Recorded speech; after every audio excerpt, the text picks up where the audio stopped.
Generation, the home of urban soul.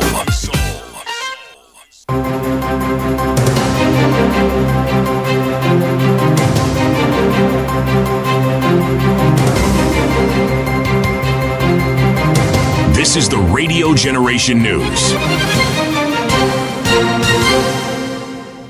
Good morning, I am Dahira Ahmed. Police are investigating two separate murder incidents in Siaya and Bungoma counties, with 3 suspects currently in custody and key exhibits recovered. In Siaya County, 2 men were arrested after members of the public intercepted them while allegedly attempting to dispose of a body along the Busia-Kisumu highway near the Savannah area in Ugunja sub-county. The suspects were assaulted by a mob before police intervened and rescued them. In a separate case in Bungoma County, detectives have arrested a Kenya Defence Forces serviceman in connection with the killing of a 45-year-old Wycliffe Masasabi at a social joint in Wamono Center. And President William Ruto has reaffirmed his administration's commitment to fighting corruption, vowing to tackle all cartels in Kenya decisively, including those in the fuel sector. The president's remarks come amid the arrest and subsequent resignation of 4 top bosses implicated in the 4 billion shillings substandard fuel scandal. Speaking during a church service in Kilgoris, Narok County, he emphasized that his government will go beyond words in taking tough action against those involved. Hawa cartels ya mambo ya mafuta watakipata, hawawezi kuhepa kwa sababu haiwezekani katika taifa letu la Kenya. Watu waone tuko na shida ya Middle East, wanajaribu kuja kukoroga shida ingine hapa Kenya. So I must say for the record, this is the administration that is going to deal firmly, decisively, and conclusively with all cartels. We finished the cartels in the fertilizer sector. We finished the cartels in the sugar sector. We finished the cartels in the coffee sector. We will deal with the cartels in the oil sector. Elsewhere, Alego Usonga MP Samuel Atandi has dismissed calls to impeach Siaya Governor James Orengo. Speaking yesterday, Atandi said the impeachment push is unnecessary since the next general election is less than a year away. He added that he will not take part in any impeachment debate. Atandi said those unhappy with Governor Orengo should wait and vote him out in the 2027 elections instead. We don't want anybody to impeach Orengo. We want Orengo to be removed through the ballot next year. So if there's anybody in Siaya planning to impeach Orengo, I want to persuade you not to do it. It's unnecessary. It's an adventure which you don't have to do. It is a waste of time. We have a candidate as people of Siaya. We are going to vote for that candidate to remove Orengo. Somebody will work with the people of Siaya, will consult the people of Siaya, and will ensure that Siaya is a progressive county. Because Orengo has failed, so he's going into this thing called Linda Wananchi, so that to cover his poor management skills. If you talk to his peers, go and talk to somebody like Farah Malim, he'll tell you about Orengo. Matters International. U.S. President Donald Trump has issued a strong warning to Iran, threatening to target key infrastructure like power plants and bridges if it does not reopen the Strait of Hormuz to global shipping by tomorrow. In a post on social media, Trump repeated his earlier warning of severe consequences, but said there is still a good chance a deal can be reached with Tehran. Iran has dismissed the ultimatum, calling the remarks helpless, nervous, and stupid. And that's the truth on Radio Generation. Good morning, I am Dahira Ahmed.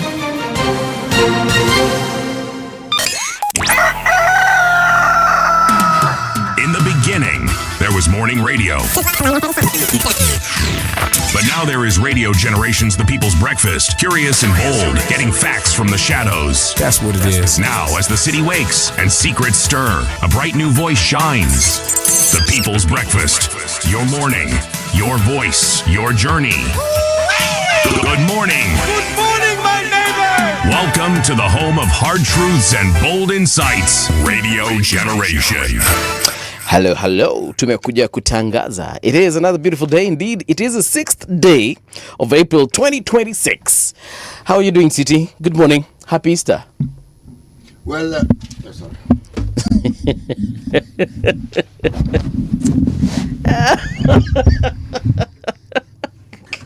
Hii microphone ni kama witakangi. Oh, no. Sorry. So, good morning, City. Well, morning, Paul. How are you? I'm quite well. Yes. How has your Easter weekend been like? Good. Yeah, imekuwa good. Very good. Umeona mambo imefanyika huko kwa mafuta? Bro. Nitasema tu hivi. Excesses. Right. Itakushika. For sure. Itakuangamiza. But let me ask you something. You had people who are caught with 100 million in their house, mara others with how much money. So cumulatively, like some 500 million was Let's found. give it perspective, 500 million. Yes, 500 million. Someone was, actually there's one specific on mwenye alipatikana na over 100 million in his house. 119 to be precise. Exactly. What are you doing with 100 million Kenya shillings in your house? Whether it's in dollar form, whether it's in Zimbabwe dollar form, whether it's in Kenya shillings form. Why? Tuko na mabenki huku zinatafutanga customer. Sako zinashindanga zikitafuta customers huku. Kwanza nikikumbuka yangu ilianguka na pesa yangu nafikia ni kama niwaambie wapeleke pesa huko. There is a repository regulatory fund which is supposed to actually compensate you. Oh, really? Yes, they exist. It exists for banks, it also exists for SACCOs. I know wako mali kotini wakipigania pesa yetu. But you get what I mean? Yes. Hii historia 119 million in your house. Why? Let's how much money are these guys paid? It's not how much they are paid. It's their competence in wrongdoing. Okay. Yes, these are clearly incompetent people. Because, well, the first place that the investigating officers will come to is your house. Yes. Yes, always. Is it that they didn't know? You know, I usually, every time I hear of state officials being called, there's a time a Chesa, former CS, alipatikana pia na pesa kwa nyumba yake, sijui zilikuwa kama milioni ngapi. I was like, so when I started hearing more of them and more of these cases, I asked myself, if I were them, where would I keep this money? Because it definitely wouldn't be in my house. If you ask that question, you clearly don't have a criminal mind. I don't. And these fellows also don't have criminal minds. Because an effective criminal mind would have thought of all those things and asked all those questions and then taken evasive actions and said, this is how I need to go about it. Because in the event, they take into account that they can be arrested. Wakati wote DCI, this is what I'm going to do. This is what we're going to do. Yes. They will even they will even cater for money that the DCI can find. Just in case any because they've been told they're going to pesa. They cannot live without money. You'll find some 3 million somewhere. Yes. Yes. But the remaining 116, bro, utaipata. You know, I watch these movies and they keep all sorts of money in all sorts of places. Kuna wenye wanaenda wanachimbia kwa mti in their shamba, so they landmark that money there. They go hide it under the tree. Kuna wengine they will even create a separate room specifically for keeping that money. Inaka kama store, kiingia pale iko na vitu za kujenga. Kenyans have gotten there. Iko na vitu, kiingia uko unapata iko na shed tools nini, but chini kwa foundation 119 million. Those movies you watch, yes. These Kenyans also watch them. Yeah. Clearly they haven't. Yes, because remember, the idea of large amounts of money being found domiciled in the same residence as the individual who's supposed to have been party to it. Yes. With specific reference to drug money. The amounts were so huge, you couldn't take them to a bank. Yeah. Because it would raise unnecessary questions. So there are people who actually bought leased houses. These were just to keep money. That's it. Yeah. But they would make sure that they also have tenants who live in those houses. Yes. But you would never guess there's money in that house. The infamous drug lord Pablo Escobar. Pablo Gaviria Escobar. That guy kept money in all sorts of places. They are saying that to date, they still find money that he hid in the several pieces of land that he had throughout Colombia. Like kuna mahali tu watu wanaenda huko wanunua shamba, mnaenda kulima, mnapatana na bag imejaa huko na hundreds of millions. Now unfortunately those monies are also kind of useless because they are the old notes. The US moved to new notes and those ones were considered obsolete or rendered obsolete. But you get what I mean? I get what you mean. Unaenda unachukua nyumba hapa Kileleshwa, wewe unaishi huko, unasema let me change this ceiling, I need to maybe modernize it. Huko ndani mnapatana na mapesa. Well, yes. You see, the word incompetence comes in with reference to people who are criminals and know they are criminals, and so they function as criminals, knowing full well that there are consequences of what they do. Yeah. Okay? Now the incompetence comes in. These people don't have that criminal mind. Yeah. No. These are just fellows who think that, if you ask them, they actually don't even think that they're doing wrong or they're stealing. Not really. Yeah. Wanafanya deal. But I'm glad they were caught nonetheless, so that there are other things that will be revealed. You think they are the only people who are involved in such things? Now, Rigiji did say a couple of things by then in regards to this, and he was saying that this is a deal gone sawa. Kuna mtu mahali alijaribu kukula zaidi ya kiwango chake na kukula zaidi ya bosi yake, na ndio maana alipatikana. According to the Standard on Saturday, the G2G deal, we were buying fuel at 84 shillings per litre. Okay? It was reported that these gentlemen, the fuel that they brought in was at 290 shillings. Hey. Sasa hiyo. 3.5 times. So it's 350% more. Imagine. That's what I'm saying. Greed.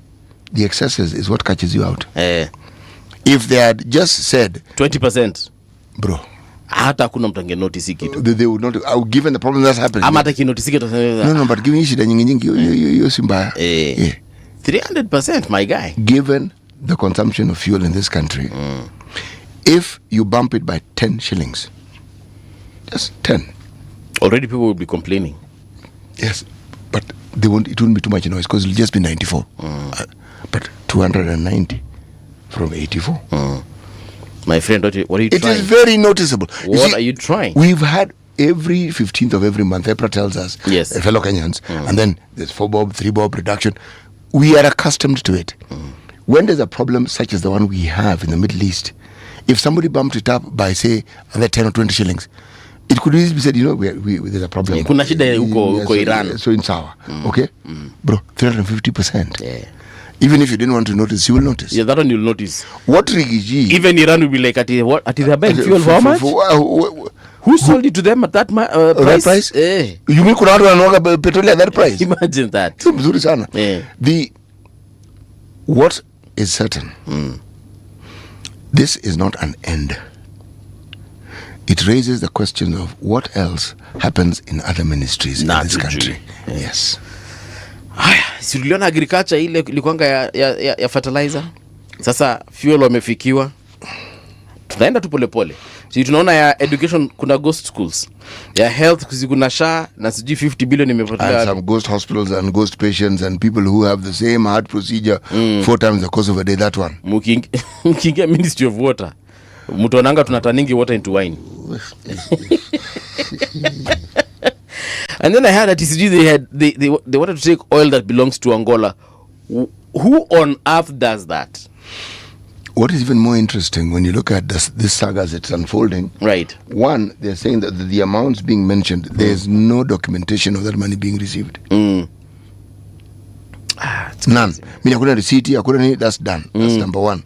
The other thing that is being said is that the money was returned, so it's part of a plea bargain deal. It's being said that, I'm talking about the things which are being said about this, okay?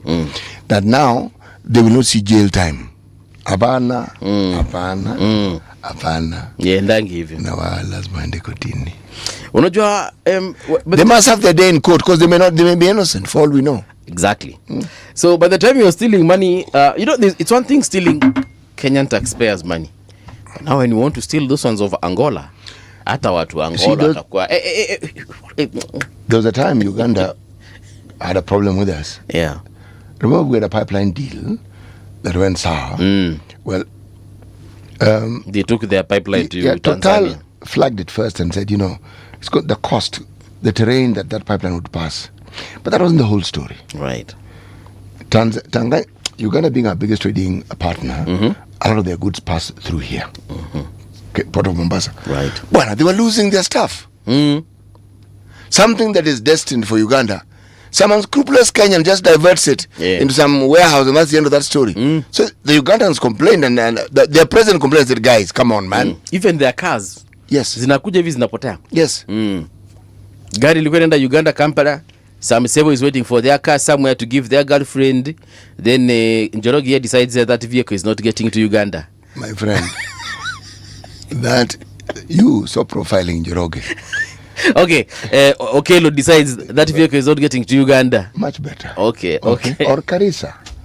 Okay. Or Mutisia. Ni sawa kase. Okay. So there was a cartel at the port which involved whether it's customs, KPO officers, but that's what they used to do. So we are not dealing with something that is new to the country. No. The former immediate deputy president may very well have his finger on this. Yeah. But then I have to ask the question, this knowledge he has, can he tell us a little more about it? Because of course, I mean, clearly he seems to have insider knowledge. This is Rigiji. He will tell us much more. All right, so today is the 6th day of April, like I told you. This is what is significant about this particular day. In 1994, a plane carrying Rwandan President Juvenal Habyarimana and Burundian President Cyprien Ntaryamira, I hope I'm saying this correctly, was shot down, sparking the Rwandan genocide. Today in 1994. That happened, and then we know what happened after that. Let me ask the question. Yes. It is reported well, but is it really accurate? A plane is brought down. Right. Okay? The genocide starts. The way that genocide proceeded, that thing looked like it had been planned. It wasn't spontaneous. Yeah, this was just the spark. The point I'm trying to make is that is the reason that is given. Yeah. The bombing of that particular plane is given as the reason, so that we understand how it started. The manifestation of a thought process to do wrong had always been in motion. The genocide merely manifested what was there, and it went on. Now remember, this thing indicts the UN because they were there when these things were happening. The French, the same, they were there, and somehow they felt they should not intervene. True. If you watch, there's a movie called Hotel Rwanda. Have you watched that movie? I have watched the movie. Oh my goodness, that movie inakuoneshanga vitu zenye huko unadhani zinaweza fanyika binadamu wanaweza kufanya. So you see it.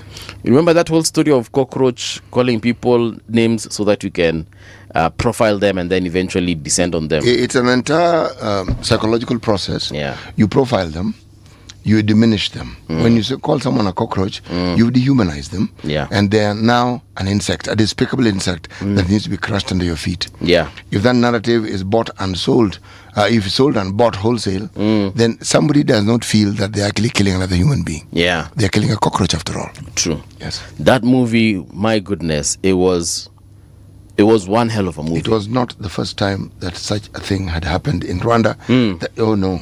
In the early 60s, something similar happened. It's just that this was extreme and the world was more knowledgeable then. But this is not the first time this had happened. Yeah. If you haven't watched Hotel Rwanda, kaitafute. Sidi tupatie methali yetu ya wiki ya siku ya leo. We are in the Republic of Kenya. Okay? Okay. And I am going to say the proverbs in Kiswahili. Tuko Kenya. Yes. The Wow. human fossil upgrade of humanity. Kenya. Okay? We hold some of the oldest human fossils ever discovered. The Turkana boy found near Lake Turkana. Yes. Etc. We are the country that had the first woman to ever win the Nobel Peace Prize, Professor Wangari Maathai. The first black. First African woman. Okay, first African woman. Yes. All right. Okay? We have the most long and middle distance running champions the world has ever seen, and we continue to produce more. Need I say more? Yes. See. We are. You want to, what more? No, go ahead. Yeah. We are. We also have something in Kenya known as the People's Breakfast, found nowhere else on earth. Except here. Hapa. In the city of Nairobi. Yeah. Right. Mount Kenya is the second highest mountain in Africa after Kilimanjaro. Okay? And we have 553 kilometers of coastline. By the way, in case you are trying to get cocky and Kenyan and feeling, Somalia has 3,333 kilometers. So we should just be humble, Just be humble.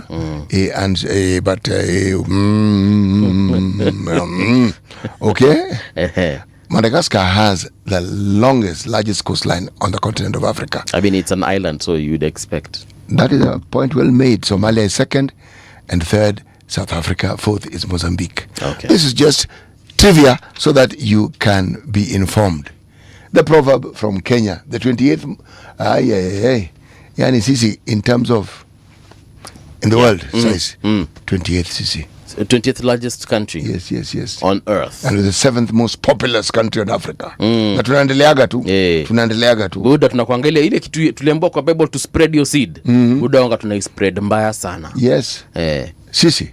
Don't joke. Usicheze. And we'll talk about Kenya in here. We'll talk about diaspora and our representation, the diplomatic relations we have with other countries.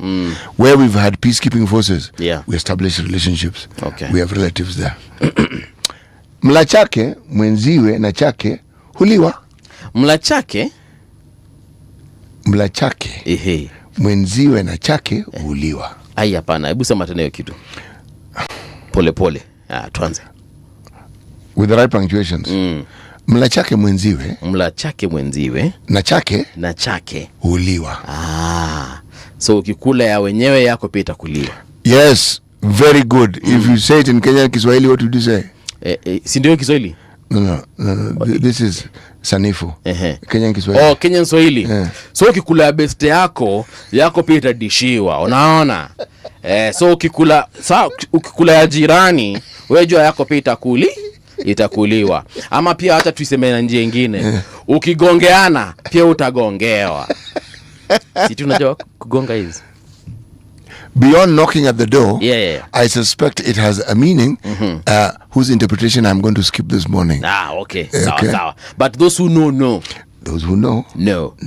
All right. Sawa. Kenya wanakuanga wajanja sana. Ndio maana mimi ni proud kuzaliwa huku Kenya. Okay. Sawa City. Asante. Tuingie kwenye mtandao wetu wa Radio Generation. But before we do that, big shout out to John Mutua saying, morning, my lovely TV show. Good morning, John.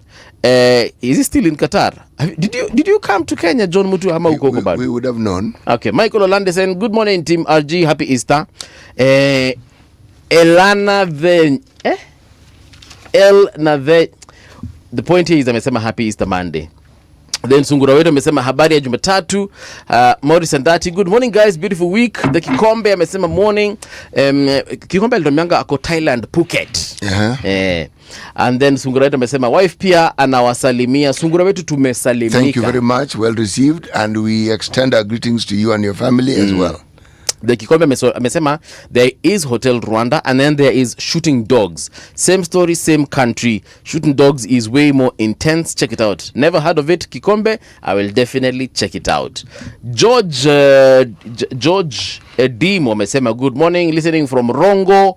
Alafu Alando amesema morning guys. Mbuvi, please tell CT that what happened in Rwanda 3 decades ago is being replicated in Gaza, and guess who's not intervening? UN. Collins Kimtai amesema great one team, happy Easter.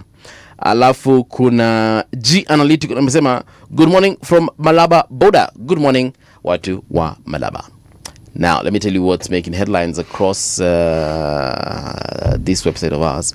Watakipata Ruto vows tough action on fuel cartels.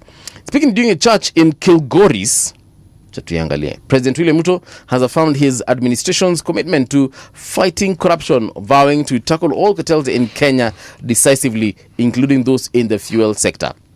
The president's remarks came amid arrest and subsequent resignation of 4 top bosses implicated in the 4 billion shilling substandard fuel scandal.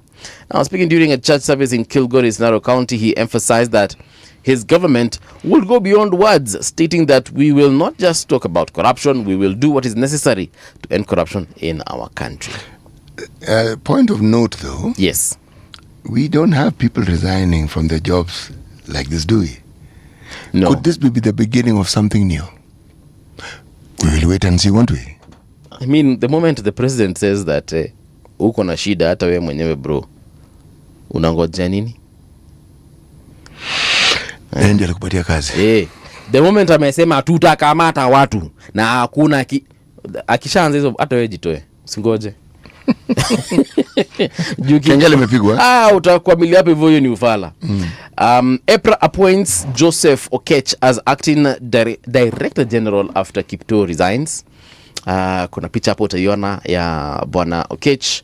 Energy and Petroleum Regulatory Authority has appointed Joseph Okech as acting Director General following the resignation of Daniel Kipto Bargoria. The authority said Okech, who currently heads the Electricity and Renewable Energy Directorate, brings over 25 years of experience in the energy sector. You remember when we sat here with Nani? I'm forgetting his name. Ule engineer alikuja akatuambia akatubreakia down bill yetu ya stima na akatuambia Isaac Dereva. Right. So engineer alituambia, unakumbuka akisema watu wote wenye wameandikwa, and he actually mentioned EPRA, he mentioned Kenya Power, he mentioned KenGen, he mentioned KPLC. Alisema bwana hapo kuna shida, kwa hiyo energy sector yote hiyo tu alisema kuna shida. Alisema. So I hope this is the beginning of perhaps the only excess he had was he gave the impression that all the people who were there were incompetent, and he even happened to mention the KPLC MD. Yes. And I corrected him and told him, no, sir. Dr. Siror is an engineer. And his career has been in that place. So you cannot say he does not know what he's doing. Na unajua pia wakasema ya kwamba alisema ya kwamba rather engineer ya kwamba hawa watu wote wakiketi kwa meeting moja wataongea lugha moja ya nyumbani. And I was like, wow. Am I the only Kenyan who doesn't see that? To be honest, until he mentioned it, it never hit me. The truth of the matter is this. Every once in a while, we get a complete breakdown of the communities represented in positions of authority within government. PSS, directors, what have you. And we also told the communities they come from. When somebody makes a statement such as the one that Dereva made, before you disagree or agree with him, you cross-check. Or you ask him and say, explain, okay? You say, okay, so these people, what positions do they hold? Okay? PS.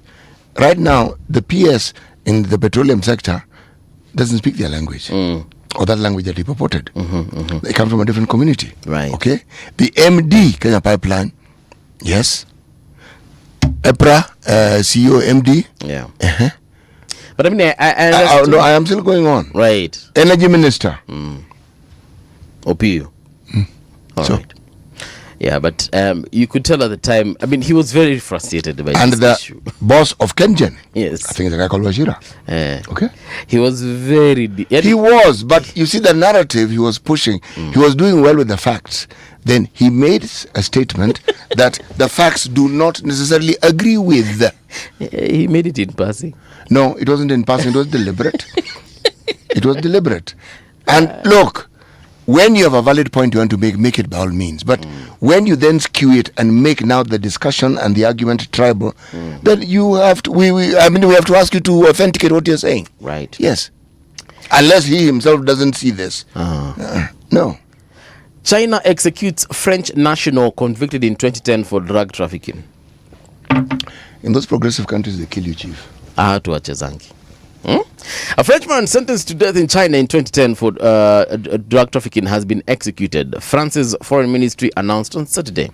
Chan Thao Fumi, I believe, a 62-year-old Frenchman born in Laos, was executed despite the efforts of the French authorities, including efforts to obtain a pardon on humanitarian grounds for our compatriot, said a ministry statement. Now, his defense team did not get access to the final court hearing.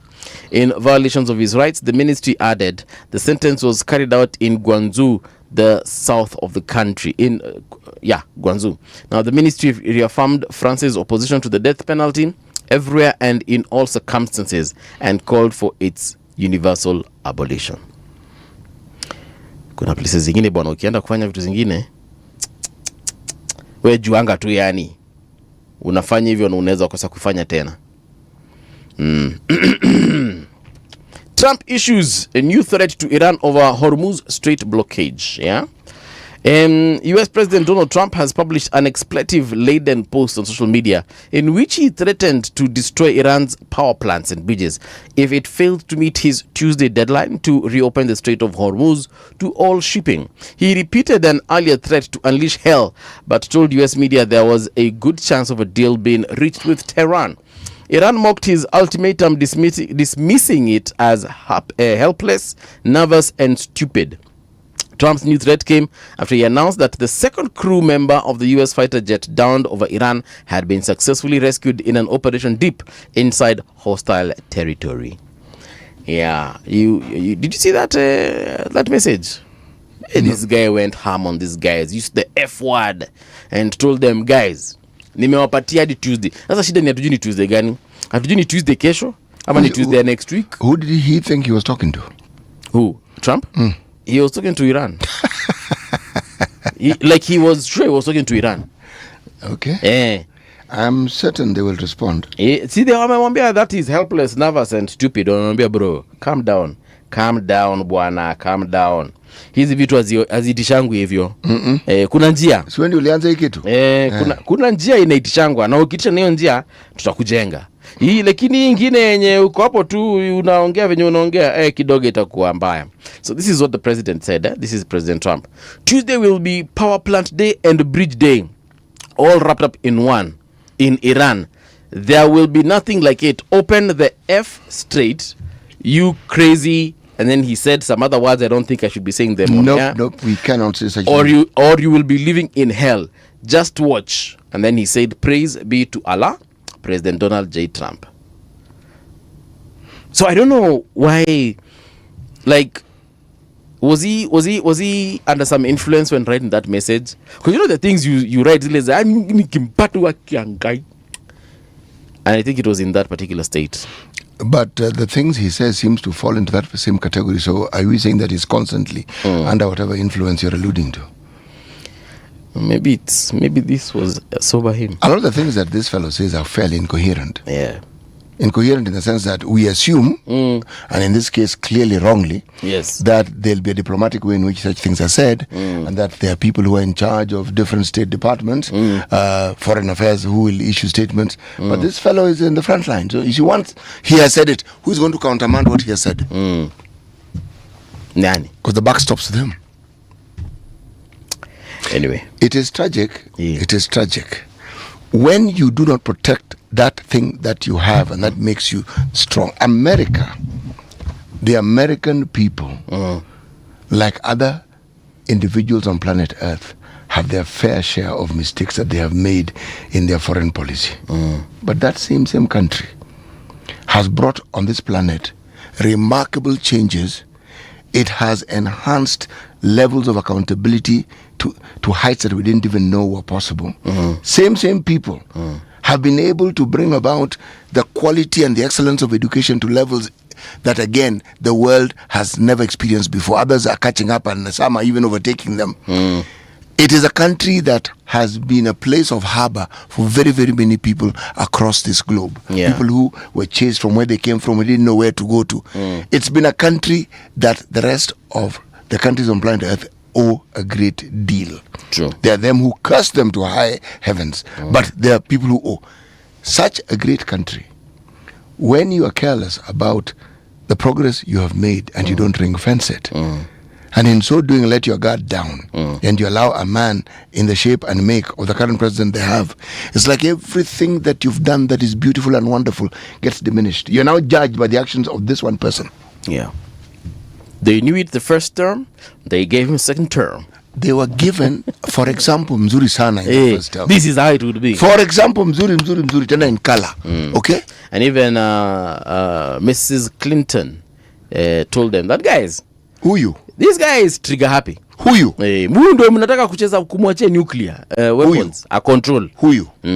Huyu mwenye naamka anaita watu the F word and the B word. Waliwaambia, just like we Kenyans told the international court, don't be vague. Let's go to the Hague.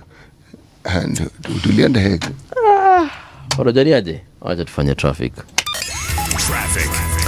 Okay, so it is a holiday, guys, and this is what is happening today. This morning I found so many cops along the road. I don't know what's going on. It's Monday. But it's a holiday. They are making sure you're safe. During holidays, people have a tendency of doing things in the extreme.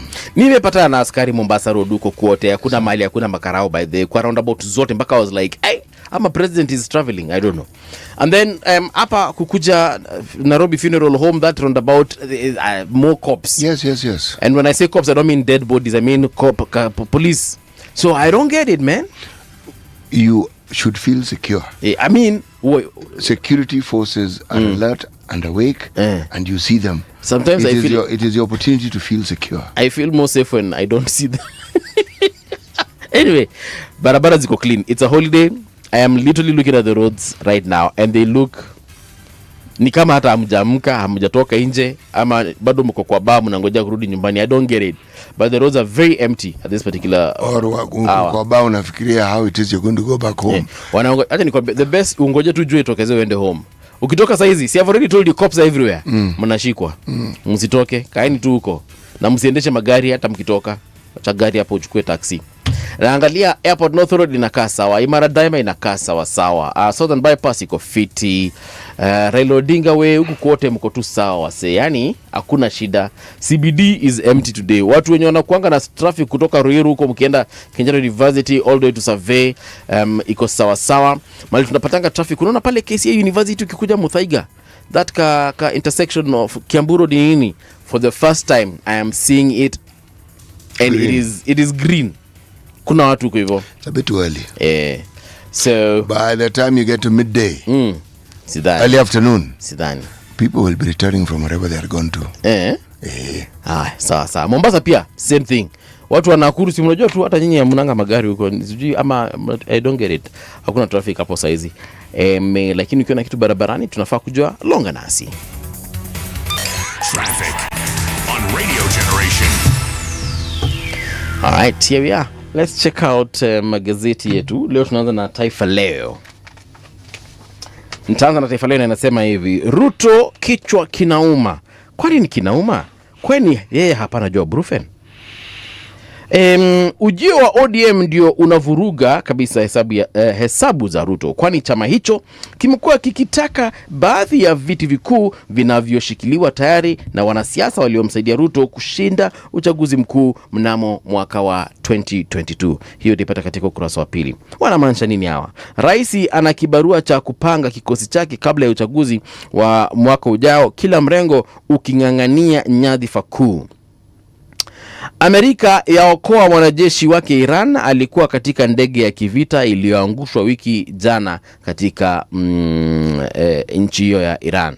Now, CT, I don't know if you saw that picture. There was a picture that Iran released of a captured, I think it was a pilot.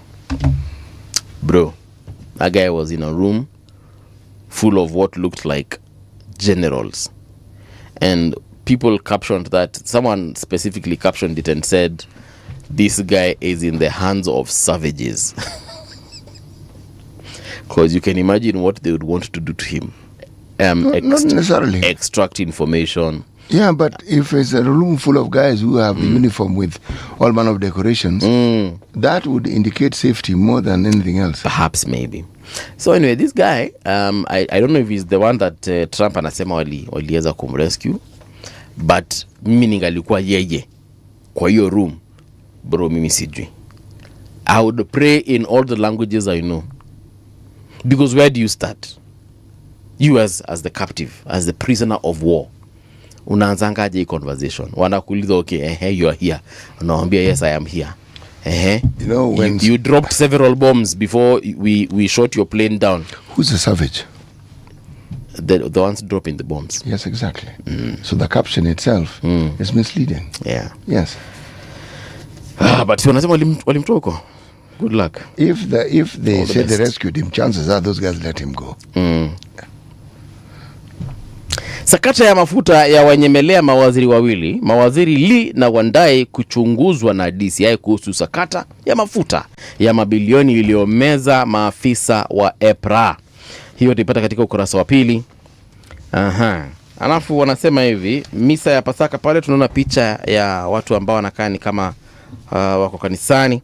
Waumini wa Katoliki wahudhuria misa ya Pasaka katika kanisa la Holy Family Basilica Nairobi jana. Wakristo kote duniani walisherehekea ufufuko wa Yesu Kristo siku ya jana. Binadamu arudi katika mwezi baada ya miongo. Wanamaanisha nini tena? Uliona venye walituma Artemis 2 kwenda kule the moon. Mkenya aliyehusika katika uundaji wa aina ya roketi inayowasafirisha watu 4 kwenda mwezini baada ya miaka 55 asimulia uhandisi unaohusika. Hiyo utaipata katika ukurasa wa 2. Kindiki katika njia panda kuhusu mwaka wa 2027, huku kiti cha unaibu rais kikianza kumteleza. Uchambuzi na uchunguza chaguo alizo nazo. Waweza kupata taarifa hiyo katika ukurasa wa 2. Lakini sitini nitakuuliza wewe kama mtu ambaye ameketi hapa nje. Profesa ana chaguo kama gani hizi tukiangalia? Ati nini? Profesa Kindiki akona option gani katika uchaguzi ujao? Should he, because I mean it looks like this seat is actually hotly contested more than the presidency. The presidency is assured. The position the position of the presidential flag bearer. The discussion that you are asking me to get myself involved in is to give you my perspective on what it is that I think was meant by individuals within ODM and the claims to the sort of positioning they would like to see themselves in government. That's number one. Right. Okay? Yes. You're also asking me to think and to give you my opinion on where it is that now leaves the deputy president, given that he comes from the region we refer to as the mountain. Okay? But what you're also asking me is to give you my opinion on what I think. Yes. Given the background of discussions that I've just mentioned and what we know as the one term, the Ruto must go mantra that seems to have nestled itself and has found a home within the region that is referred to as the mountain. This is what I will tell you. For now, that is the dominant narrative. Not just in that region, but in very many parts of the country. For now.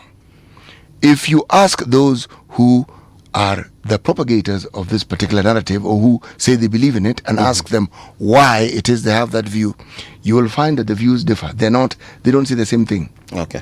There are those who will tell you, we think Ruto must go because he promises development and he did not bring it. I said, like what? Road this, hospital this, that this.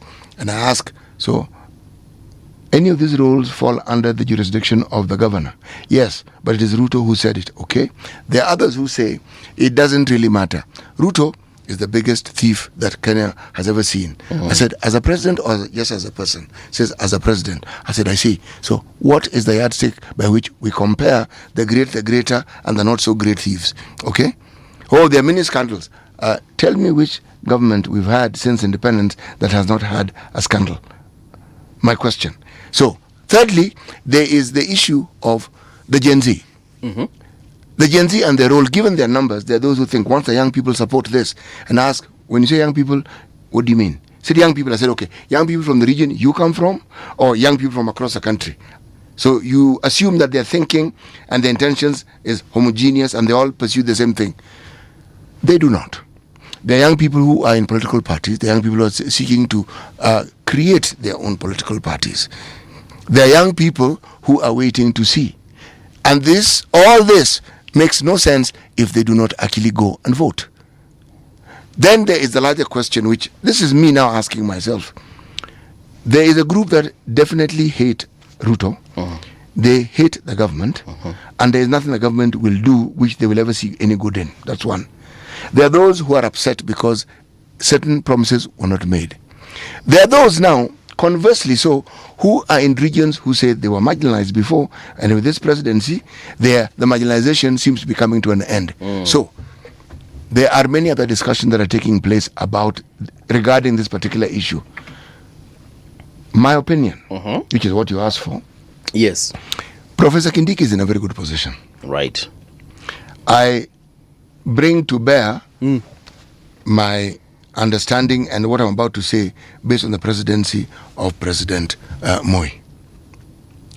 President Moi's first vice president, let me just count the number of vice presidents he had. He had Kibaki, he had Josephat Karanja, he had Saitoti, he had Mudavadi. 4. Okay? Now, 2 vice presidents came from the central or the mountain region of Kenya. And this was the region that was most opposed to him. If I take that perspective, the region that is most opposed to this particular president seems to be the so-called mountain region. Okay? Now, if we go by that rule book, it didn't stop the Moi from appointing a vice president from there, did not stop him from having people within his cabinet who came from that region. Professor Kindiki has the highest chance of retaining that very position that he has. Okay. Because it is counterintuitive to some people, but it counters the narrative that he is against the mountain. Just that one appointment. I haven't gone to the CSs and what have you. That's not the discussion. It's about Kindiki. Yes. He has the highest chance of actually still being the deputy president come 2027. Na sasa watu wa ODM wanataka power. Power doesn't come through the deputy presidency alone. Nakumbuka even Nani told us here, Robert Lai and also Peter Kaluma. They said that, look, the deputy presidency is not that, now that we are in that position, we have power. No, it doesn't work like that. Yeah, and he said power could be even in civil service, power could be in the military, power could be in very many places. It's representation. The deputy president's position is one. Right. But the optics of it, so long as it's in the mountain region, there are those who will say, but how dare you say that he doesn't care for the mountain, and yet the deputy president comes from the mountain. Okay. So alafu wampatie tuseme DP Kindiki apate nafasi ya kukua deputy president, si ndio naendelee even beyond 2027. That is assuming that Kenyans will vote for that outfit. Now, what options will he have in 2032? Because he definitely will not leave the deputy presidency to come and run for the governor of Tharaka Nithi. He is growing in politics. If you listen to him, every time he speaks, you realize this man is a man whose intellect is beginning to show, and his understanding of politics is also beginning to show. So, should we refer to him as an iceberg currently? What we're seeing is the tip. The larger portion that is submerged, we have not seen yet. So, you do not end up being a professor, a law professor, simply because you know how to pluck mangoes. It means you have a disciplined mind, because education at that level requires discipline and the rigors of ensuring that you devote your time to academia. All right. That is not something you take lightly. And fighting Goliath. I can't help it, bana. Nakumbukanga hiyo statement yake inanimalizanga. But I actually, to be honest, I actually love Kindiki. He's an awesome guy. Nakumbukanga akisema tu wewe Goliath wewe. Hey, hiyo kitu nimaliza. The Standard newspaper front page says, still in office. Why is the question they're asking? It is a valid question. 3 senior petroleum officials have been forced out of the office, over the importation of substandard fuel. But the question gripping Kenyans is how such a breach could occur without the knowledge or approval of the cabinet secretary. Opiyo Wandayi has conceded there is a mess in his ministry, yet remains firmly in office as his juniors take the fall. President William Ruto has spoken forcefully on the scandal, but accountability cannot end with cherry-picking fall guys. In any chain of command, responsibility rises to the top, and in this case, the buck stops squarely at the feet of CS Wandayi. Hiyo story iko on page 4. Na hivi ndivyo kuna jamaa anaitwa Peter Wena amesema, he's a lawyer. In any functioning ministry, nothing of this magnitude moves without the cabinet secretary's explicit authority. The State Department for Petroleum operates under Wandayi's docket. Liban is his principal secretary. Kiptu, though, heading the semi-autonomous EPRA, ultimately answers to the Energy Ministry's policy direction. Na hapo ndipo nitamalizia uchambuzi wangu wa magazeti, lakini tukisema ukweli, swali valid hapa. I remember there's a time we had a debate here and we were asking, do CSs in this country have power? Wako na power? Because ilisemekana them being political appointees, sometimes they could be having within their ministries PSs who are more powerful than them in terms of influence, in terms of even having the president's ear. So again, now that we want to say these things about CS Wandayi, of which we should be saying them anyway, who in that ministry really has the power? The PS was also appointed by the president. Okay. Power in any government position, beyond just the power that is given to that particular office, is actually a mandate that we're referring to as power here. Power is often determined by the individual's prowess, the individual's being, the individual's manner of operations. The same applies to PSs. How many ministries do we have? 22. 22. Each of them probably has 2 state departments or so, isn't it? Mm-hmm. They are PSs you've never heard of, yet they exist. And you probably never hear of them unless you take an interest in that ministry. Okay? Do we know the power they wield? A PS is an account holder. That gives you some amount of power. Yes. The PS is the person who more or less manages the day-to-day affairs of that particular state department, that particular ministry. That gives you power. The CS has the mandate of oversight. Oversight comes with power. Now, it's how you exercise it that determines, should we say, the veracity of that power. We have a parliament that the constitution gives certain powers of oversight. In the exercising of these powers, as in ensuring that you actually put in place and practice the oversight role, that demonstrates the power. If you sell your birthright, as these fellows have decided to sell their birthright in large numbers, then what we will see is a disempowering of a unit that the constitution has given power. Right. We now see this back and forth within the Senate and the governors. This is a wonderful thing. You know why? You do not want these 2 groups of people to collude. The Mwananchi will suffer. Yeah. When they're at crossroads and they disagree with each other vociferously as they're doing, it is good for us as citizens. Okay? Because if the Senate isn't holding these fellows to account, can you imagine the sort of thievery and the sort of wrongdoing that would be perpetrated by governors? They're already inclined in that direction. Can you imagine what else they would do? This more or less tells them, guys, you need to halt at some place. The nation has brought in Lee Kinyanjui into this discussion because his docket is that of what? Trade Minister. Precisely, because this is trade. Okay? And let me read what he has said. All right. I am not aware of any other happenings beyond the approval for a waiver. My letter also gave conditions on what the Ministry of Energy, State Department for Petroleum should do before the importation is effected. Okay?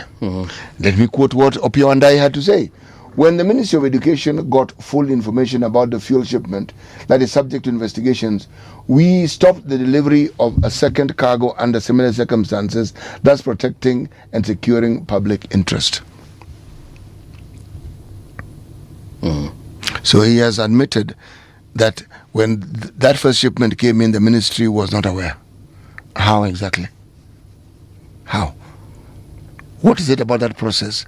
I assume that if it's your docket, you know how it's happening. You know our reserves. You know our capacity. You know our needs. The ministry knows, and you know when we are getting fuel. When? Because when we talk about fuel, we are going to go back. Say, excuse me, Bwana CS, tell us what's the situation we have here. But in our case, we hear the CS, Finance, or Treasury speaking about it. So, what is the responsibility of a CS? Now that you've brought it up, we hear the CS for Treasury telling us that, guys, don't worry, we have got 16 days worth of fuel. Yes. Don't panic buy. Yes, and yet we have a CS who's in charge of energy. Ama CS wa energy anataka kwenda kuongea, anaita press conference, alafu it is the CS for energy's docket. Alafu anaambiwa buda mbadi ashaongea. Amesemaje? Yes. Umsana kwanga na. Precisely. Or better still, the government spokesman should have spoken about this. Also a very good point to yes, because it's an issue regarding the country. Tell us if there's something that requires clarification, then you bring in the CS. Government spokesman. Yes, but first him. If there's a problem, then you bring in the relevant ministry. I don't understand. Yeah. How it is you have a ministry where 3 people who belong to that particular ministry, some of the highest ranking people in that ministry, have had to resign. What is the CS still doing sitting pretty? If he didn't know, it points to incompetence. Yeah. What do you mean you don't know? It's your ministry. What else then don't you know? Eric Oworo anasema we live in an upstate country where the PSs have got more power than the CS. Sungura wetu anasema PS is the eye holder. Yeah. So technically power. He has the authority to incur expenditure. That's what it's called. Ebu nisho ati AI holder ni nini? Authority to incur expenditure. Yes. Okay. All right. Now it makes sense. Okay. That's what it is. All right. Now, the CS cannot escape responsibility. It doesn't matter how you look at it. If you knew and you did nothing, you're complicit. If you didn't know, then you're incompetent. Okay. Because if you say you didn't know this, let me ask the question asked again, what else don't you know? What else passes under your nose and you do nothing about it? When people discuss issues of power, do we hear the minister speaking? You know, this one is where Kenya will say, oh, why are you attacking the minister? Actually, no. We're not attacking the minister. That's his job. We're questioning authority. Yes, that's his job. Yeah. You know all these perks we give you. The gas guzzler, the bodyguard, okay? The flag, the office. Unrestricted access. Yes, we give it to you. Diplomatic passports. Yes, so that you can look after our interests. And this is our interest being abrogated. So what did you do? That's what we're asking you. All those things we give you is so that you look after our interest. How have you looked after our interest? Bado niko hapo na sijui mbona watu hiyo kitu ni kama iongelelewi sana. Nini? History ya mafuta ya Angola. Who in their right mind just decides to divert an entire tanker? You think that's an issue? It's a big deal. No, it is not. In comparison, wewe usikie mafuta yetu imechukuliwa na watu wa Libya, utakuwa tu sawa. It is a big deal in the sense that the excesses are extreme. Yeah. But it is not a big deal. Let me contextualize it. Okay. Impunity manifests in many ways when someone feels they have the leeway to be able to do this, to risk angering a friendly country. The president came to see us just the other day. Exactly. He there, people. How are you doing? How and so forth. And then this is what you do now. Impunity manifests its excesses in such cases. It tells you this isn't the first time such deals have been pulled. It's just that it was under the radar. It wasn't that big a deal. And there was no war in the Middle East. So that our focus is on this particular sector. I'd hate to think we actually stole someone else's oil. Uganda complained to the point of their president even telling us this issue of taking our thieving tendencies beyond the boundaries of just stealing from our own taxpayers and seeking now to injure others is something we've done before. I actually heard that he sent President Ruto a video. And he was like, hey, President Ruto, look at your people. Surely, clearly. Yes. What on earth? Yes. And actually don't blame them when they decided to do that oil thing with Tanzania.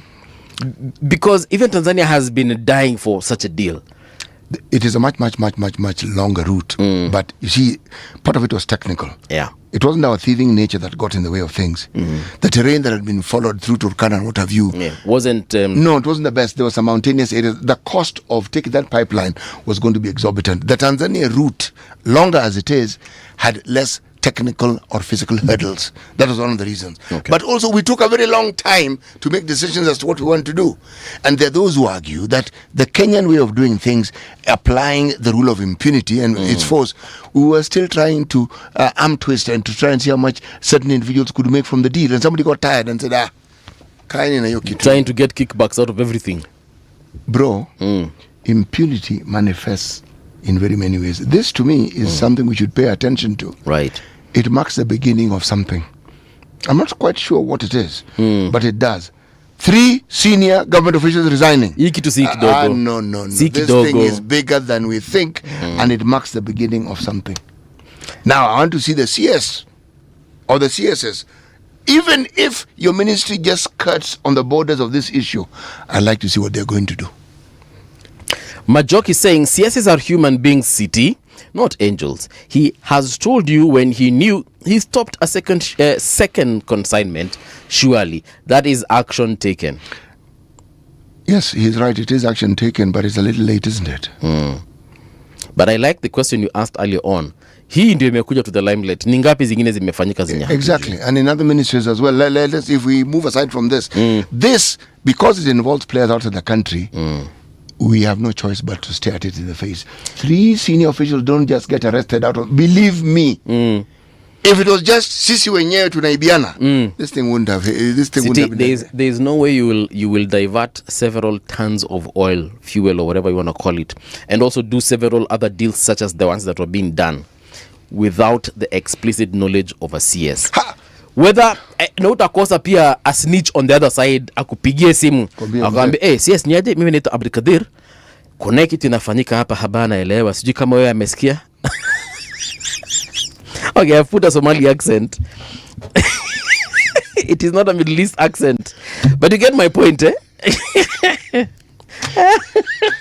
Abdulkadir anamwambia bana, mimi bana CS, mimi anataka ambia tu wewe ukweli, kuna consignment imetoka haba, anaenda Angola, lakini kuna mtu amepiga simu kutoka hiyo ministry yako anasema inakuja Kenya, so just you know iko hiyo kitu inafanyika.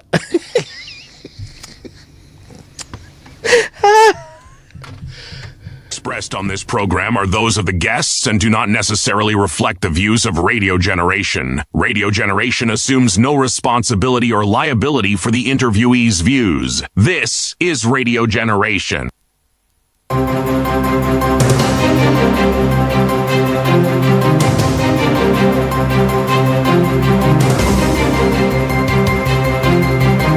This is the Radio Generation News. Good morning, I am Dahira Ahmed.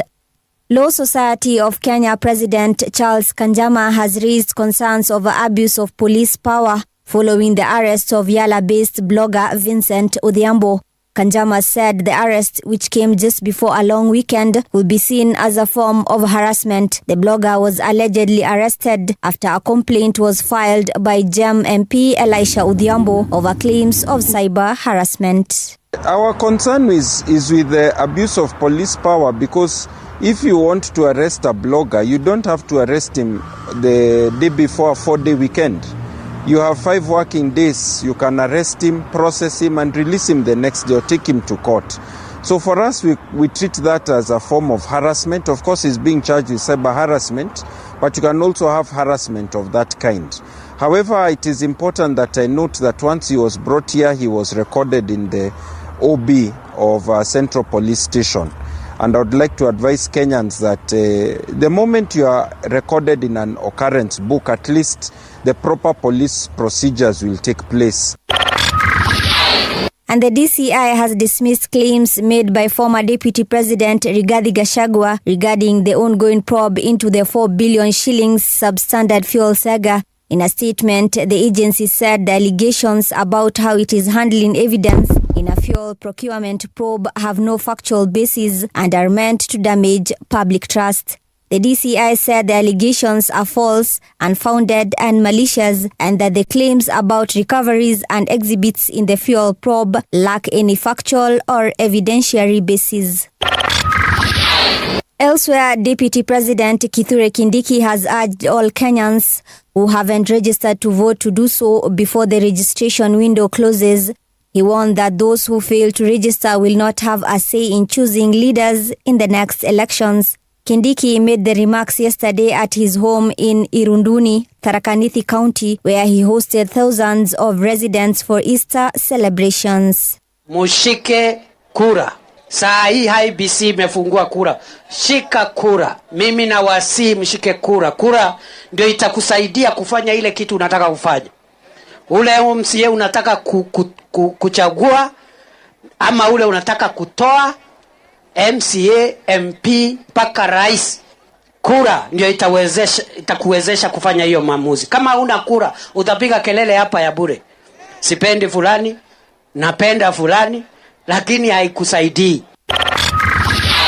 Moving on, Prime Cabinet Secretary Musalia Mudavadi says the campaign team for President William Ruto is focused on increasing his win margin in the 2027 elections. Mudavadi says he is not worried about Ruto being re-elected, but wants to ensure he wins by a bigger number of votes. He adds that the campaign team will work to mobilize Kenyans to turn out in large numbers and give the president a decisive victory. Mimi nakubali ni 2-term. In fact, the debate we should be having is not about 2-term. The debate Kenyans should be having is what is going to be the margin between him as our candidate, as the people's candidate, as the candidate of Kenya, na wale wengine. We want a decisive victory. Tunataka ushindi ambao mtu hatakuwa na argument. We should be talking of a decisive 2-term. And that's the truth on Radio Generation. Good morning, I am Dahira Ahmed. The views and opinions expressed on this program are those of the guests and do not necessarily reflect the views of Radio Generation. Radio Generation assumes no responsibility or liability for the interviewee's views. This is Radio Generation. In the beginning, there was morning radio. But now there is Radio Generation's The People's Breakfast, curious and bold, getting facts from the shadows. That's what it is. Now, as the city wakes and secrets stir, a bright new voice shines. The People's Breakfast, your morning, your voice, your journey. Good morning. Good morning, my neighbor. Welcome to the home of hard truths and bold insights, Radio Generation. A very good morning to you. Welcome back to Radio Generation. It is now 5 minutes past 7 o'clock. How are you doing? It's still Easter Monday. Watu wengine, I'm sure chances zao wamelala. Wacha nione ni wangapi wameamka. Kwa mfano, there's Morris and Dati. Amecheka. I don't know what's funny, Morris, but I hope you're enjoying the show. And then there's Collins Kimtai saying, great one, team, happy Easter. Analytical, amesema good morning from Malaba. Then there's Isaac Kale. They say energy is expensive in Kenya, but apparently some folks found a way to store power at home. 500 million Kenya shillings worth of it. Yes, indeed. Robert Mbogo, good morning and happy Easter Monday from Mombasa. Eric War, pertaining to what Trump wrote, that's a soliloquy of someone who forgot to take his medication. Skola Magara, good morning Kenya, watching from the United States. Pennsylvania, I believe. Alex Gioko amesema good morning RG, kindly tell Kenya National Examination Council to pay examiners. Wamekaa sana na hiyo do. Morris and Dati, for me, I have a guess. It's not just 2 officers who had been captured in Iran. There may be more, but the news will focus on the planes. Haya. Alafu zingine nilikuwa nimesha soma. Sungura anauliza, did they resign or were they fired? Jimmy Kwan amesema good morning, 500 million ili sublime. City, hiyo pesa ilipotea kweli ama bado hiyo pesa iko tu mahali? I don't know why it is we insist on saying things which are not true. Money doesn't get lost. Money is an inanimate object. It doesn't move unless somebody moves it. All right. So if first of all, let's talk about the figures. Who counted that money and made sure it was 500 million? Nani alikuwa hesabu hiyo pesa akakwambia? Did you see stacks of notes? DCI? No. Did you see stacks of bills that you look at and say this pile of money is the equivalent of 500 billion? No, we did not. But DCI told us. You don't trust DCI? It's not a question of I don't trust them. I trust, but I need to verify. Okay. This is me verifying. All right. Yes. So when they tell us it's 500 million, my friend. All right. Then it was deposited at the DCI. When you deposit anything, it has to be documented. Right. Where's the documentation of that deposit? Receipt, vitu kama hizo kuonyesha kwamba hii pesa tumewekea umma. Alafu mimi niko na swali pia. Walienda na ile kitu ya count pesa huko ama walipata kitu ya count pesa huko? Alafu wakasema, haya tuhesabu pesa, ikahesabu ikafika 500 million. Are you suggesting that I have another job other than this one where I help the DCI in counting money? Because you're asking me questions I cannot answer. I don't know, City. I'm trying to think alongside you here. But anyway, let me introduce our guests so that maybe they'll help us answer some of these questions. Governance and political expert Joshua Nyamori. A very good morning to you too, sir. Good morning, my brother. Uko salama kabisa? Yeah, happy Easter. Happy Easter to you too. And then we have Professor Fredo Gola, LDP 2027 presidential candidate or an aspirant as well. So is it aspirant or am I the same thing? Professor, good morning. Good morning and happy Easter. Happy Easter to you too. It seems God has risen in Kenya for sure. For sure. Because when you hear LDP presidential aspirant, that's the rise in Kenya. God has risen for sure. Jesus is risen in Kenya. Amen. In terms of the economy. Yeah. Maybe we can comment on this thing, 500 million that was discovered, captured, whatever it is they found in these particular places, for in terms of the people that were arrested in the energy sector. Yeah, how I want to look at this is, I don't want to look at it from the point of view of bashing and name calling. It's always occurred to me that we've been asking the wrong questions in Kenya for the longest time possible. We've been asking of who has done wrong. We've been asking who is leading this ministry, who is leading that PS, who is leading that department. But I think the fundamental question we should be asking in this country is that what systems produce our leaders? What systems produce these people? Before even we have this DCI, what process makes you to become the head of DCI? What process makes you become the head of police? What systems makes you the head of a ministry? Some of these people are not based on any merit. So that's what when you're hearing all these scams, if you're produced through a scam process, what you can produce is a scam. They say, what quacks like a duck, walks like a duck, looks like a duck, is a duck. Okay. So what looks like a scam, quacks like a scam, walks like a scam, look like a scam. So City is asking a question that how do you know? We don't even know, but we have rushed by saying it's 500 million. What process is it that leads to these results? If you go to some countries, we should be seeing even those countries with their serial numbers. What are the notes? You don't even know whether it was in dollars. You're just saying it was 500 million. Were they in Kenya shillings? And what were the denominations? Do you know the serial numbers? As an economist, we believe in God, we trust, the rest bring data. So as far all these stories you're hearing, whom do you trust? Okay. Because in the book of Isaiah, I'm sorry to take you to the Bible because we just come from Easter. You know, I took a break from Easter just to focus on my soul and my family. Okay. And that's why I'm getting more inspired here. In the book of Isaiah 6:4, God asks, whom shall I send? When crisis hits a country, whom shall I send? And the prophet Isaiah asks us, here I am, Lord, send me. Because Israel was in trouble and there was need to be sent, for example, for you. In the fraud system in Kenya, when Kenya is hit by fraud, God is asking, whom shall I send? And he realized there was such water was washing people before. The crisis, after crisis, the economy is in trouble. This money, when my grandmother in Ugenya hears that there was 500 million at a police station and she slept hungry, did not even have what Easter looks like in her table. What does they think about?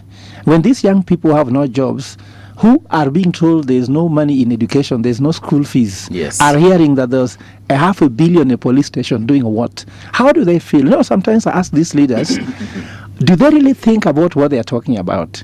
And that's why I'm asking again. God could be asking Kenyans, whom should I send? When people are just playing with money, while others are seeing poverty. Just go here to Kangemi and see someone dying of hunger, like literally counting hours. Is God giving more hours without food in my stomach? Go to Kibra, go to Kawangware, go to Huruma. I'm just asking myself, what kind of leaders do we have a country? I've been saying for sure that we don't have a country. But not only that, since I was born, and I'm sure, City, you are older than all of us here probably because you have that grey hair and the rest. Did you hear since you were born that Kenya... Prof, I can see some grey hair on you as well. Yeah, but I'm sure not as prominent as the one of City, you know? Okay. So I'm saying, since you were born, did you not hear that Kenya is heading the wrong direction? Did you hear that since you were born? Well, when I became self-aware of our political situation, yes, I have. Yes, and I'm sure some people have heard this for more than 100 years. So let me ask you, if 100 years ago we are heading the wrong direction, Hatujafika, we have already arrived.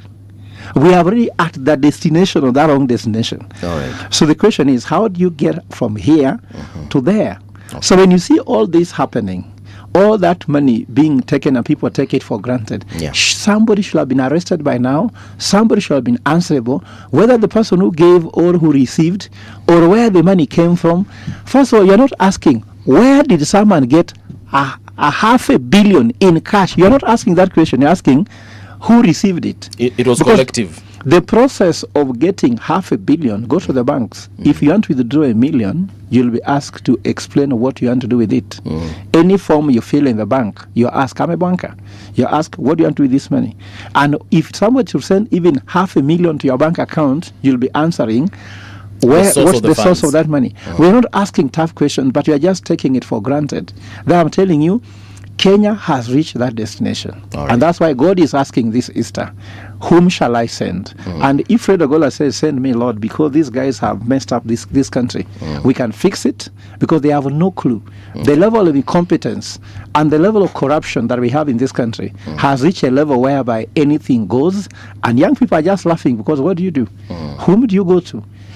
Let me ask Joshua his sentiments on the same.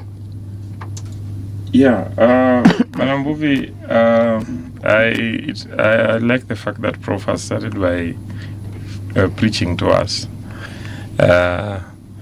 Yeah, but even as we do that, it's important that we speak about facts. I read a statement from DCI yesterday. Yeah. And they were responding to, a statement by the DCP leader, Rigathi Gachagua. And I think it is too early. Yes. For us to start saying that there are exhibits that have disappeared and it is so much.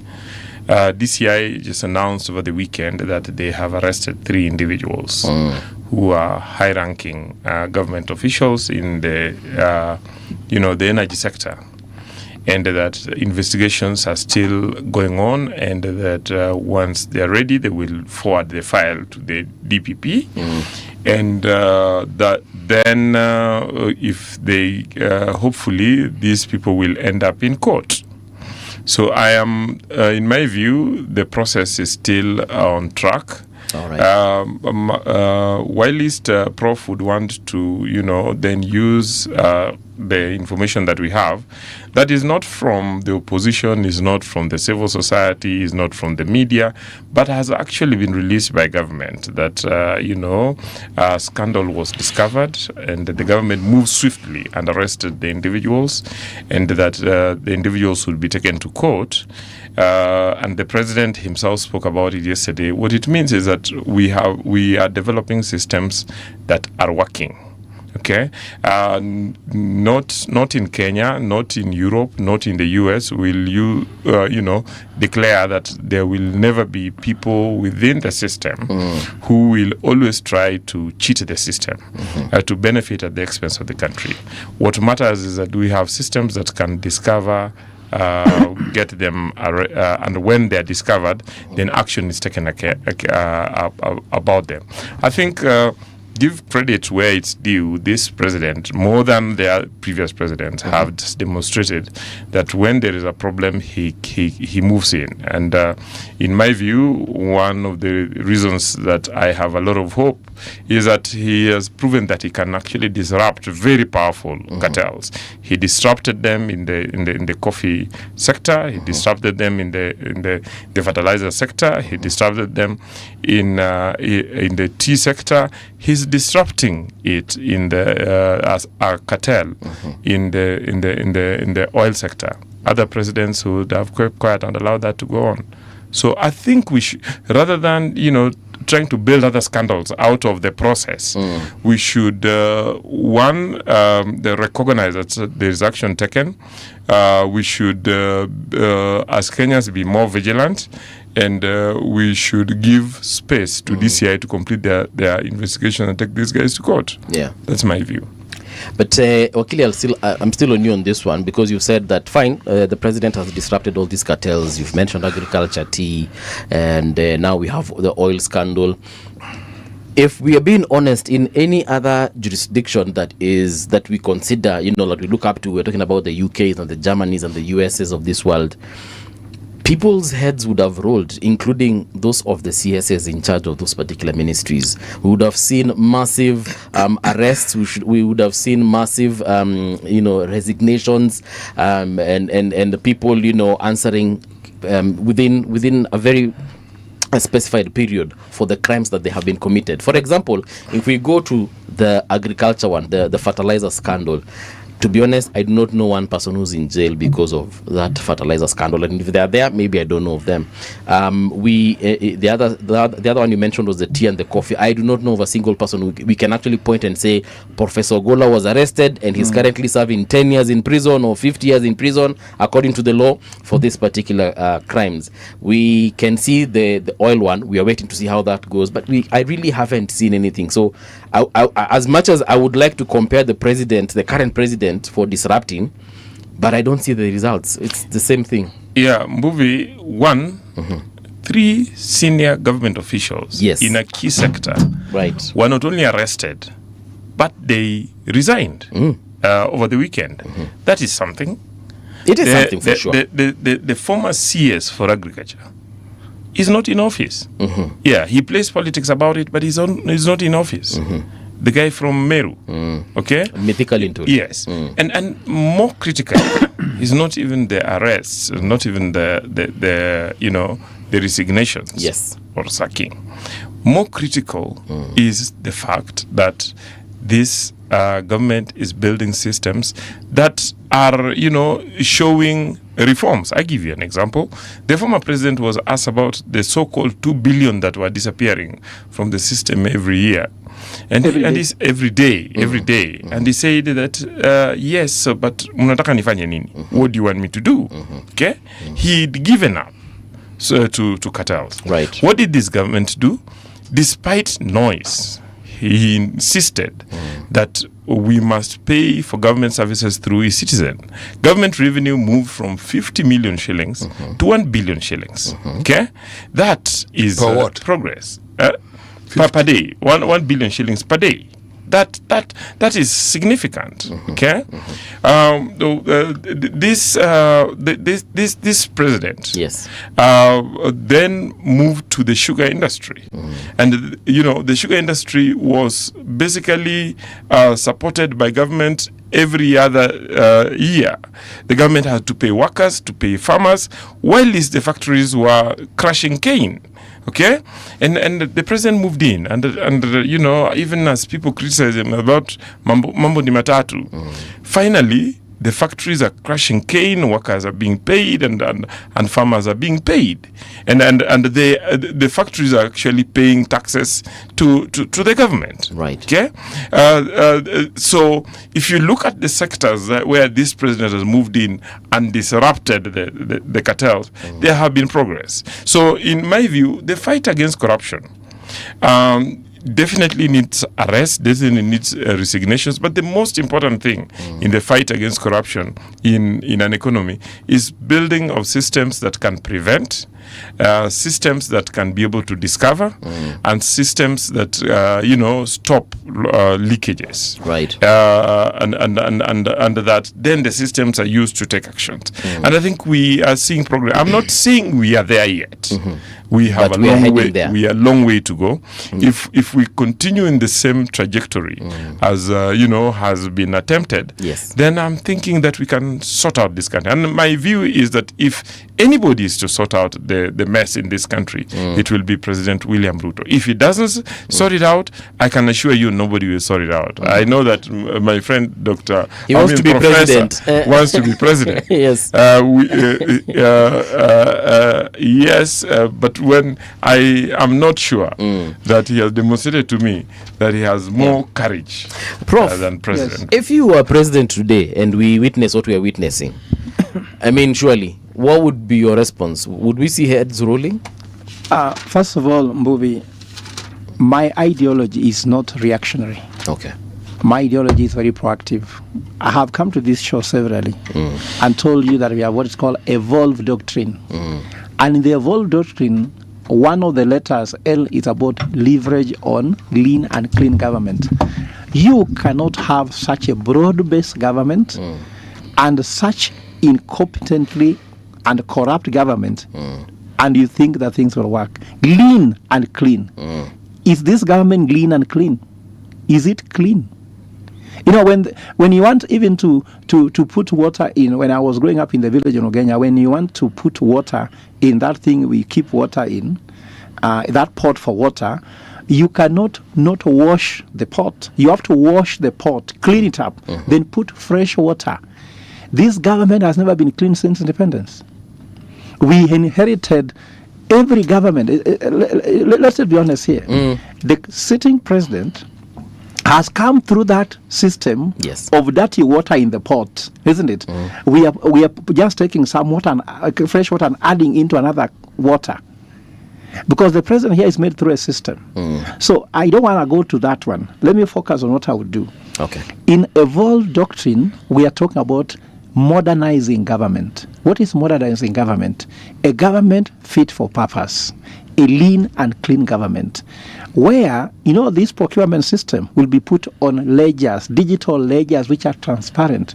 You would have seen this money came from here, it went here, it went here, it went here. This guy is in charge, this guy is involved. And I can tell you, when I was doing my PhD abroad, when I was in Spain, there is a note called €1,000.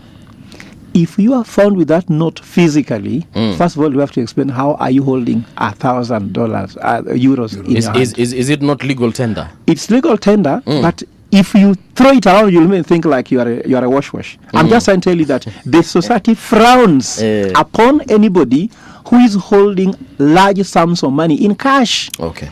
In Kenya, you hear some people are having weighing machines to weigh notes. You hear me? And they do it in public. And we don't see something wrong with it. So I'm trying to say that when we have a digitized system, go to India. Moody has digitized system. There's digital finance. We are launching on 29th and 30th of this month at Catholic University what's called the Kenyan token. All right. The Kenyan token will be a digital ways on how money can move. We are not. Is it a crypto?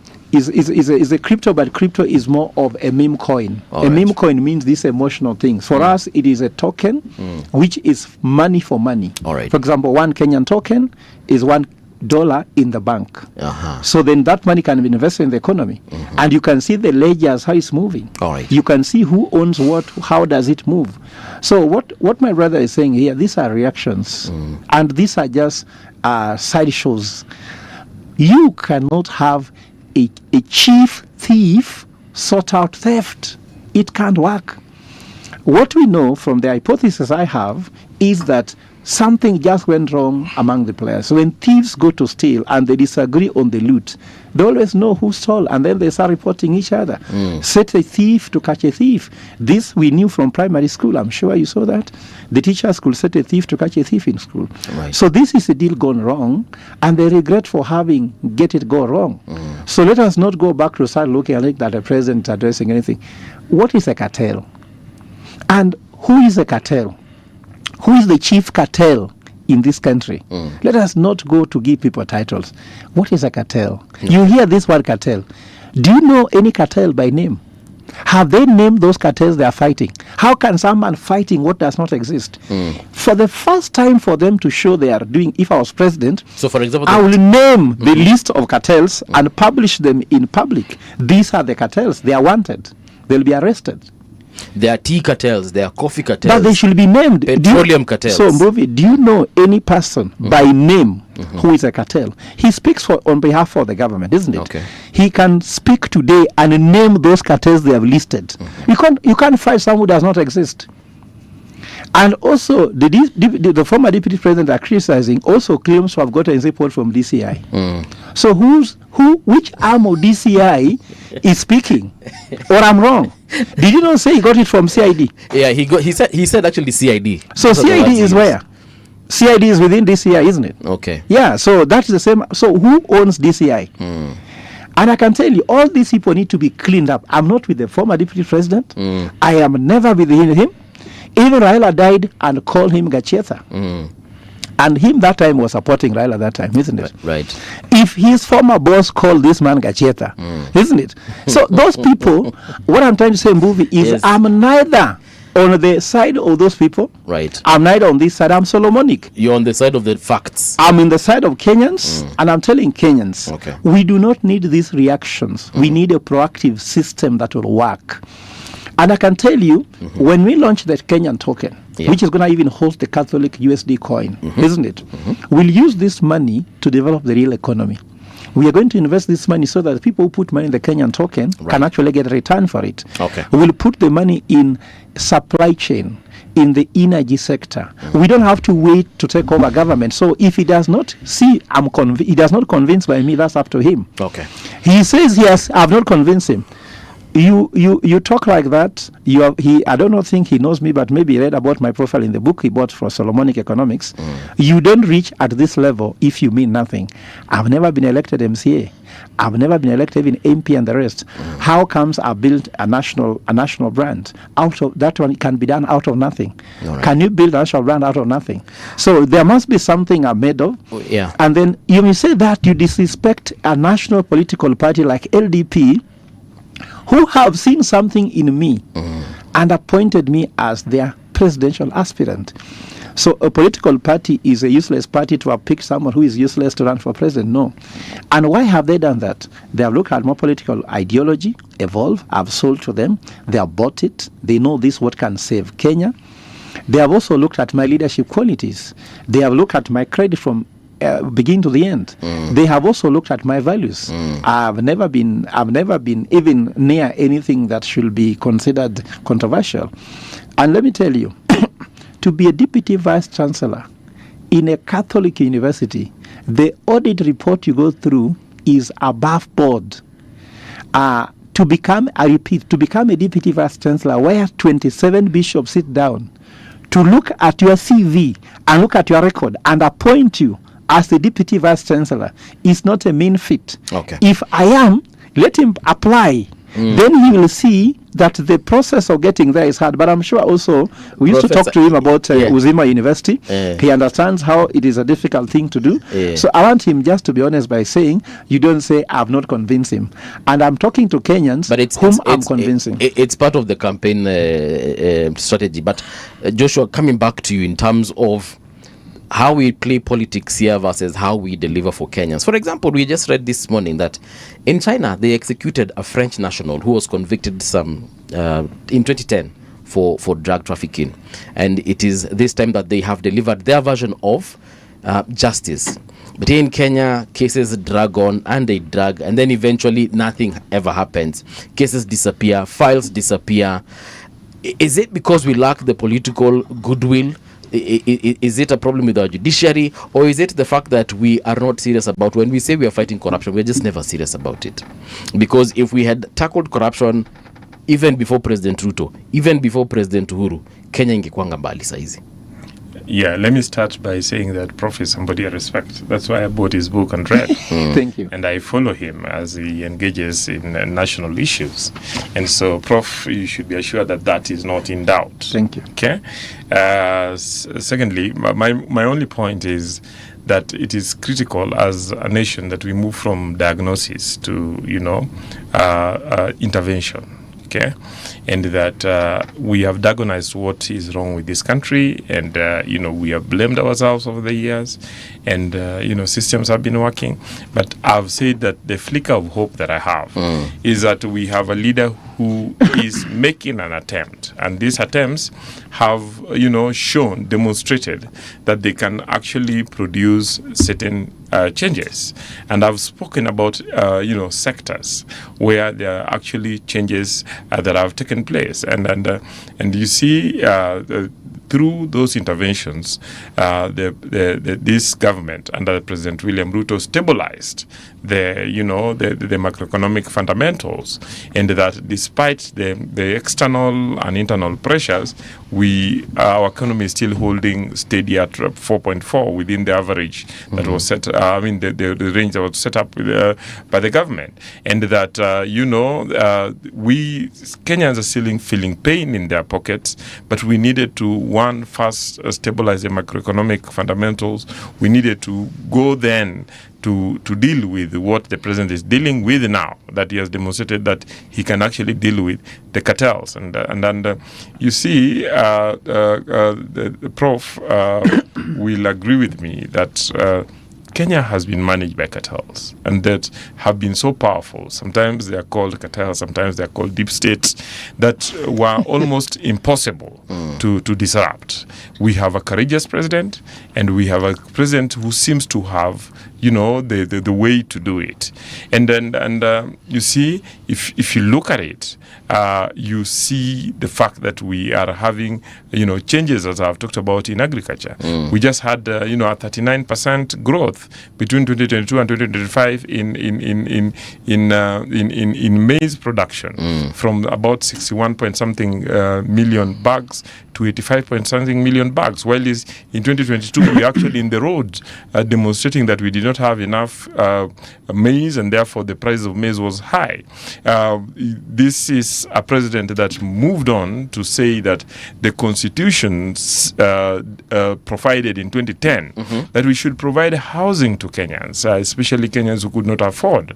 But previous government failed to do anything. They made attempts that could not deliver at scale. What is happening is that all over the country, the skyline is changing. Kenya has become a construction site, and we are not only providing housing, but the process is providing employment to 640,000 young people who would actually be in the streets but wake up every morning to go to work. But the money they earn is then injected into the local economy and circulates around and therefore reduces the pain in the pocket. This is a president who said that we need to move towards the universal health care. And, it is documented that we have moved, the healthcare insurance from 7 million Kenyans to 30 million Kenyans. Yes, there have been issues that were raised about what the audit report picked about the 50 billion shillings. But then I think it is misreported, because the reality, and that has been clarified by the Ministry of Health, that no money actually disappeared, that the system discovered and attempted, claims worth 50 billion shillings that were either fraudulent and not properly supported. And, in previous systems, this would have gone, you'd have just seen people who are in the healthcare industry reach, while nothing was happening on the ground. And so, what am I saying? That we have a presidency that is, trying to reform the system. And is courageous enough to do that. And whilst we need to continue being vigilant as Kenyans, we need to appreciate that, support that. And when there is a move, for instance, what is happening in the oil sector, we cannot within 2 days, even before the next working day, before these issues are taken to the DPP's office for evaluation, before making a decision whether to charge them or not, say that that thing will not get us anywhere. You asked about the difference why over the years, and it's a historical problem, we have had people being scandals being discovered. Yes. Investigation taking place, but no one goes to jail. I think that is, as I've said, that we have almost in all our sectors been ruled by the cartels, and the question, and you've had the president come up once, not once, not twice, to feel to express his frustration with the justice system, including the judiciary, and I know that the judiciary has been making efforts to strengthen the system, but I think the entire justice system, and when I talk about the entire justice system, it starts with the investigation, goes to the EACC, to the ODPP, and finally to the justice system. That is another area where we need a disruption. Unfortunately, there are certain constitutional constraints that prevent the president from jumping in and saying that we need to get these judges or magistrates out, or we need to disrupt what is happening at the EACC. But I think because he has demonstrated that he can actually do this, we need as stakeholders to look at the entire system and see where we can all work together to strengthen the system, fill the gaps, and ensure. And it's not going to be something that will happen in a day. It's not going to take a week. It will take some time. But the most important thing is that we can see a trajectory towards the right direction. We shall just continue and carry this the good lessons to all the other sectors. Joshua, Thank you. Yes. This being a government apologist is difficult work, isn't it? Is it? Is it being apologist? I am just expressing myself. You are being an apologist. You are being an apologist. By the way, Joshua, there's nothing wrong with being an apologist. And Prof is trying very hard to sell his LDP mantra and narrative, tell us that his party is going to do something that other parties haven't done. Unfortunately, Prof, what you're saying is what every political wannabe says. Anybody who wants to aspire to a higher seat in government, they make similar promises. They don't come up with a Catholic cryptocurrency, but they come up with an equivalent. Let me ask the two of you the question, because these discussions emanated from the discussion that has risen in the oil industry. The audit report regarding that energy sector in the year 2020 to 2024, something similar happened, absolutely similar. But this one involved a company called Galana Enterprises, and an estimate of 7 to 15 billion Kenyan shillings was borne by the taxpayer because the players at that particular point in time did not something different, but in their own way they meddled with the procurement of these very products that we're referring to, and there were resignations. Board members resigned. People within the energy directors within the ministry resigned. DCI was involved. People were taken to court. Now, I don't know what became of these cases because they were in court and then the things just sort of like disappeared. There's a gentleman who was the energy PS then, Peter K. Mbugwa. He had resigned in 2023. There was a KPC MD, a gentleman by the name of Mashara Irungu. He resigned in 2022. Where did these cases go to? If we are going to look for a precedent, you are the lawyer here, and we are going to understand how these cases go in Kenya. Same ministry, similar problem. Products come in, issues have arisen, there are resignations en masse. People are taken to DCI, statements are made. What became of these? In 2022, Ruto was the president. He is still the president. These issues arose then. Similar issues have arisen now. What guarantee do we have that there is going to be anything done if the previous ones in the same ministry involving the same department occurred and we do not know the end of it? Yeah, Dr. I hear you. And as I started by saying that I am not saying that we have solved the problem all over the country and in all sectors. What I'm saying is that we have a trajectory that seems to point to success, and that we can bank on and support.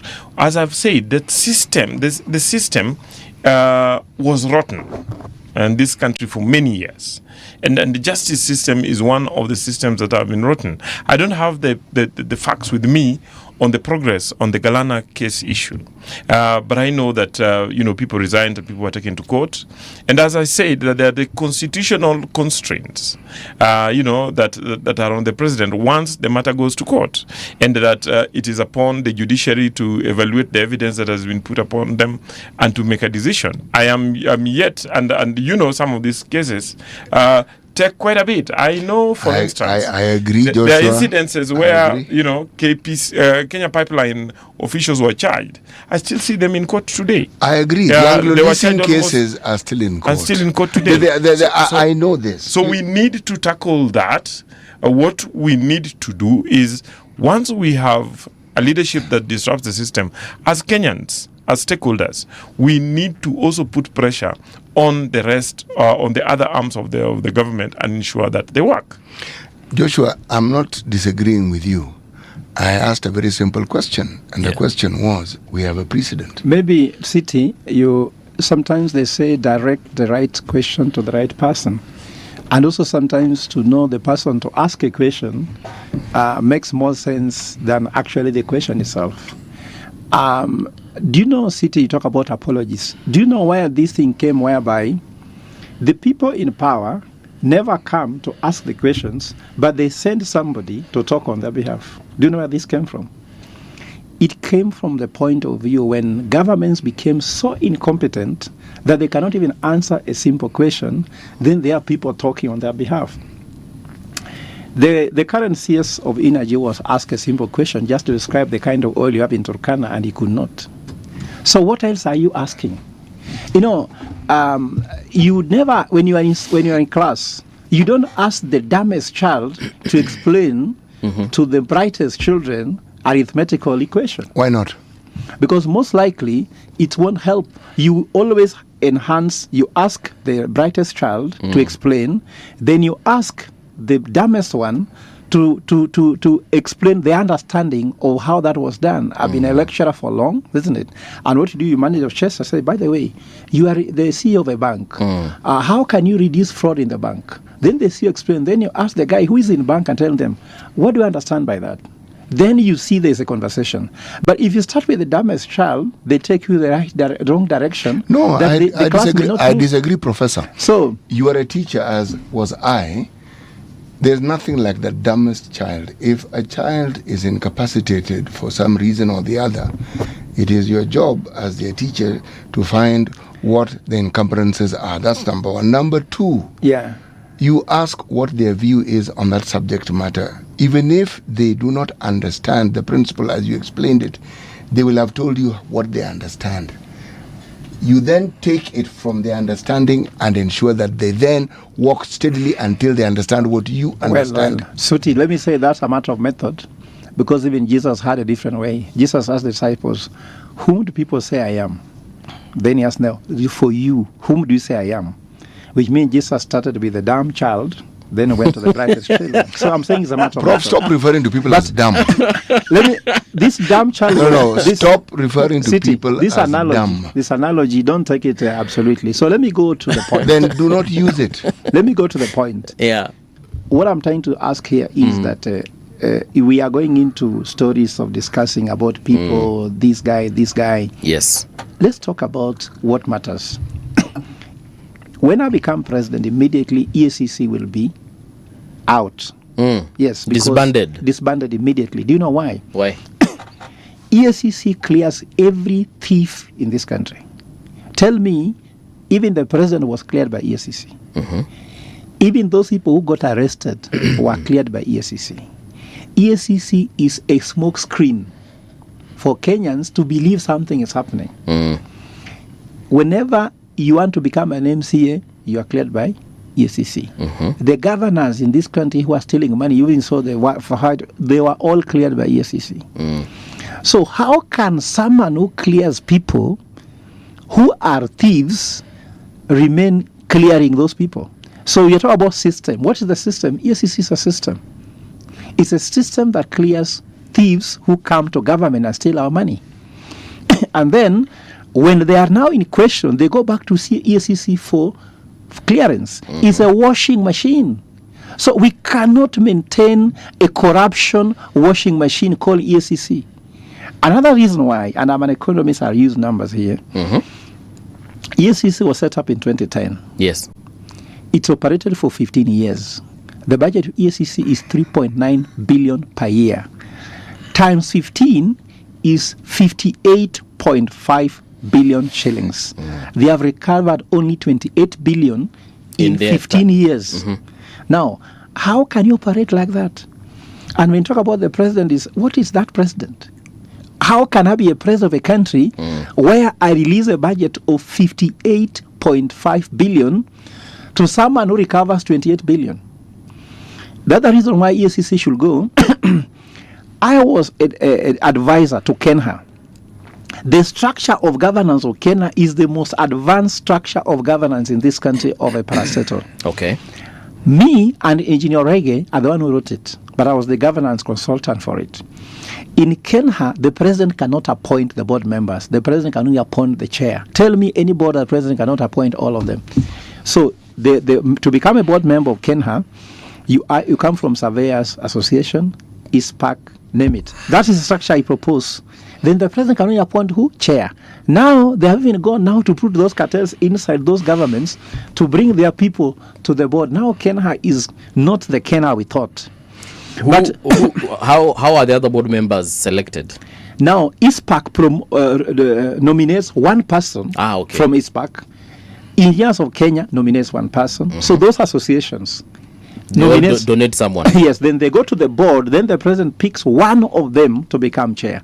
That allowed governance. Remember, there's a time when World Bank would put money on Kenya, even to wire it to Kera, because they never trusted Kera, Kura, and the rest.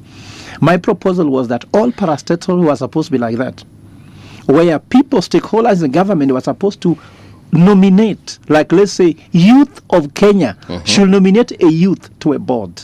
And they should know that they are nominating somebody who is having credibility. That was a governance solution. What have they done? They fired me from that work. You understand? Because I was proposing a solution to a problem, which they don't want. Then they say they have a solution. Which solution they have? And let me take you back. Let me just finish it. Why did I propose this? The people who came to EACC always get tender from Kenya. Those commissioners, go look. They get tender from all the procurement in this country so that they cannot oversight them. And that system, I know it. Because you see, a movie, I've written a book called 10 Lessons from 1,000 Strategic Plans. After doing 1,000 strategic plans, is there a company you don't know in Kenya? I know all of them from the back end to the front end to left and right. I know the corruption, what it is. So even if City is saying they say, I'm not speaking. I have the competence, I have the knowledge. So EACC is a problem. And last but not least, why EACC has to go home. Why we are appointing religious leaders to chair EACC?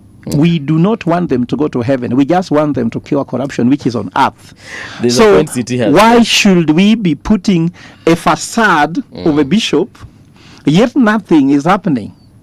This is a joke. Prof, you know, your competence as an economist and as a professor is not in doubt. If you're talking about a presidency, you're talking about the political realm.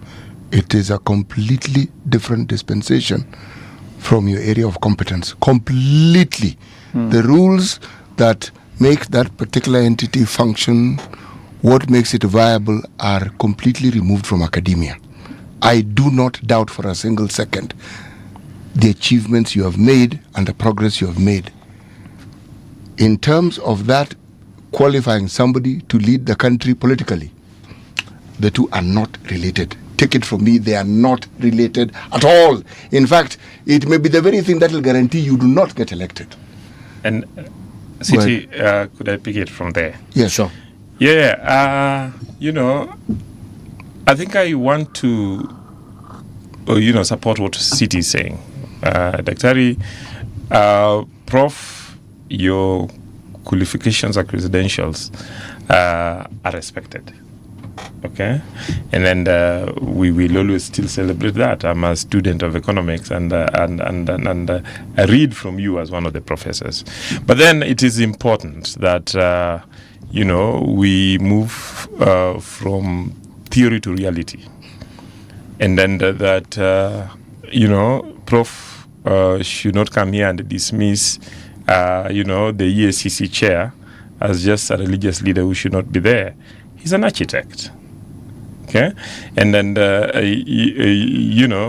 Prof started this session by preaching. So I also believe that beyond being a professor of economics, you also hold sentiments. He's a person of faith. Yes. Yeah, and so I agree with the view that leadership goes beyond academic credentials, and that we should go beyond fault finding and offer solutions. And, Prof can't be dismissing everybody in the country as a dump, as an able, as corrupt, as, he should fold his sleeves beyond doing that and participate in resolving some of these problems. And, the difference will be between those who stay in the ivory tower and always blame the rest of Kenyans for not having done anything, and those who have moved in and are trying to do what they can to change this country. My view is that we are in we have over the years been in a situation in which the country governance problem have had issues. We made progress in 2010 by, and an important progress by having a new constitution, promulgating a new constitution. But beyond the new constitution, then the challenge has been to ensure that systems work. And systems were captured, okay? And it will take disruptions of these cartels that had captured the systems.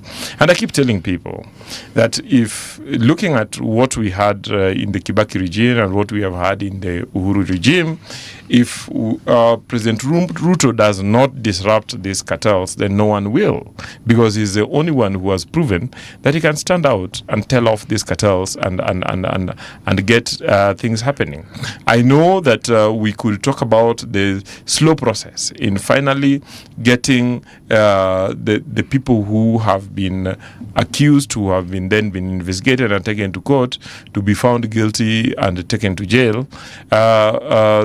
But what I'm saying is that as a leader, he's done the first part, which is critical, where other leaders would wait until the civil society, the media, and the rest of the country make a lot of noise on until it becomes. But Joshua, you know what you're saying. What you're saying is not entirely true, and I'm going to explain to you why in one sentence. Yes, Dr. Disrupting cartels. The one president who demonstrated it was Kibaki. He came in, and the first thing he did was suspended the budgeting for new projects. We had briefcase contractors who were given monies by the government that was run by President Moi. Those roads were not built as was required. We had carpeting of roads where roads should have been built. We had carpeting of roads where on paper we had dual carriageways, and those dual carriageways were never seen. What he did was he introduced us to the Chinese contractors. Those briefcase contractors suddenly disappeared. Roads that we thought couldn't be fixed, we actually started seeing roads being made. Now, we bring ourselves here.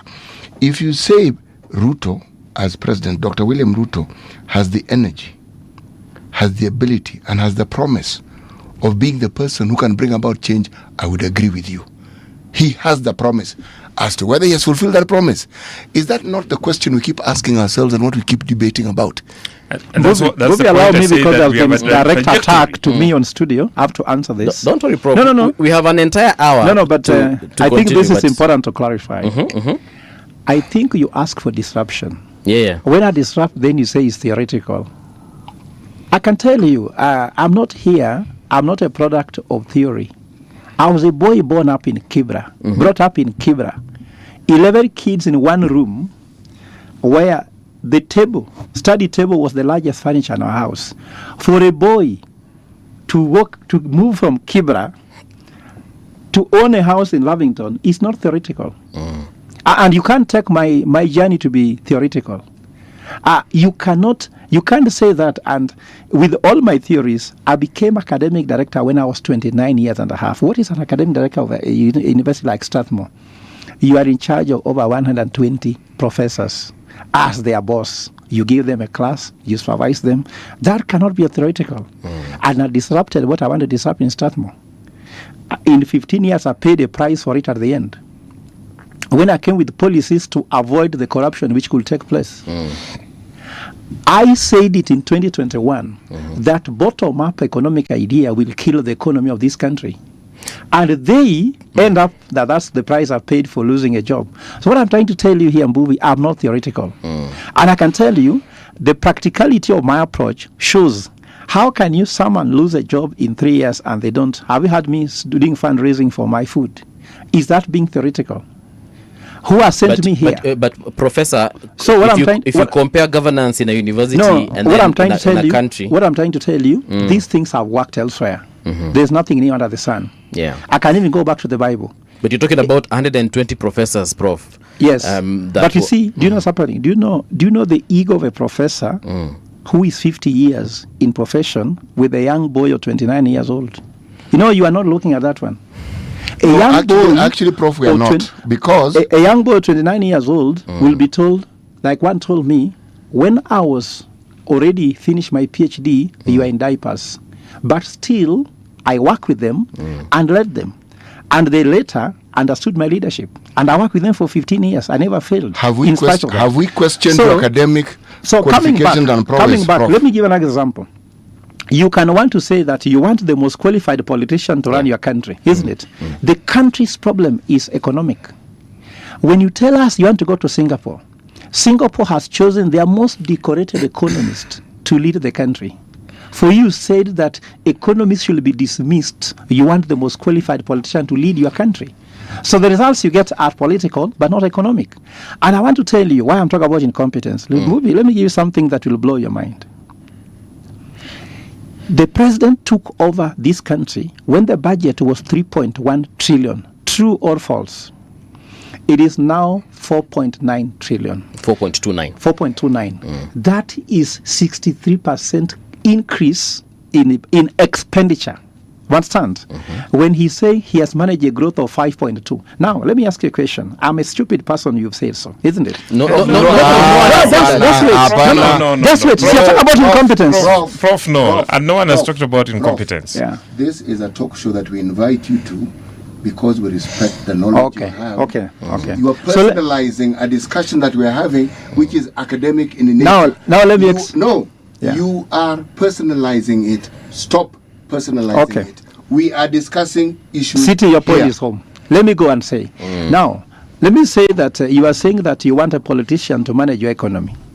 He is growing your expenditure by 63%, while revenue is growing at 5.2%. Tell me anybody running a business whose expenditure grows at 63% and revenue grows at 5.2% who will be in business. All right. I'm telling you, Kenya is highly mismanaged because of incompetence, not because of political knowledge. We want an economist to run this country, and you go back again to the economist, whom you said disrupted. Now you need another one. You need another Kibaki. You don't need another Moi or another Kenyatta or another Ruto. We need an economist. An economist to solve the economic problem. Let's take a short break. And on a light note, hapa Shariki amesema dumbest child from a professor is a bit vile bwana.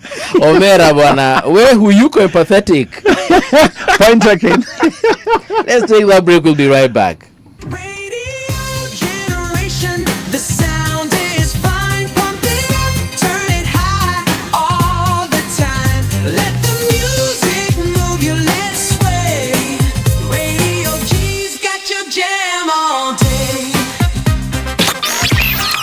Radio Generation, the home of urban soul.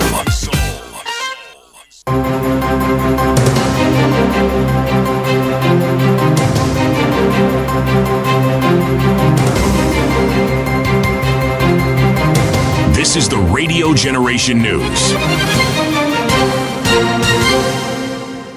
Good morning and welcome. I am Dahira Ahmed.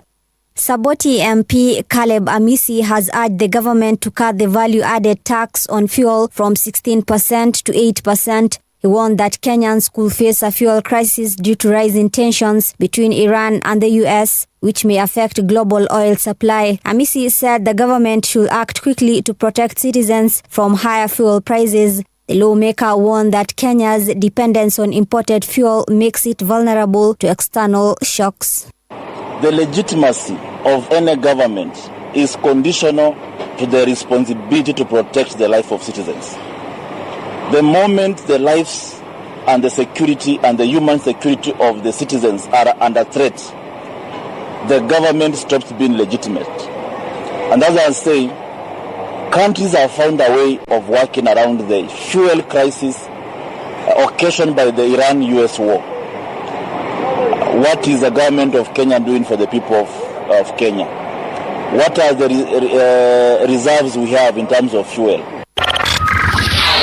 The Kenya National Union of Teachers has threatened to pull out of the new Social Health Authority medical cover, saying teachers are facing problems getting treatment under the scheme. NAT's National Deputy Chairperson Agri Namisi said they are considering leaving the SHA cover. They also warned that teachers could go on a nationwide strike if the government does not fix the issues. As a person, our people cannot suffer when I am continuing clapping.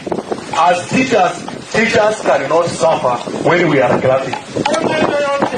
We are meeting on Tuesday. This is what we agreed yesterday. We are meeting on Tuesday. Write a letter to SHA that we are going to pull out of this organization. And if nothing is done, Walimu will call you to come out of classes. Yes. Health is first.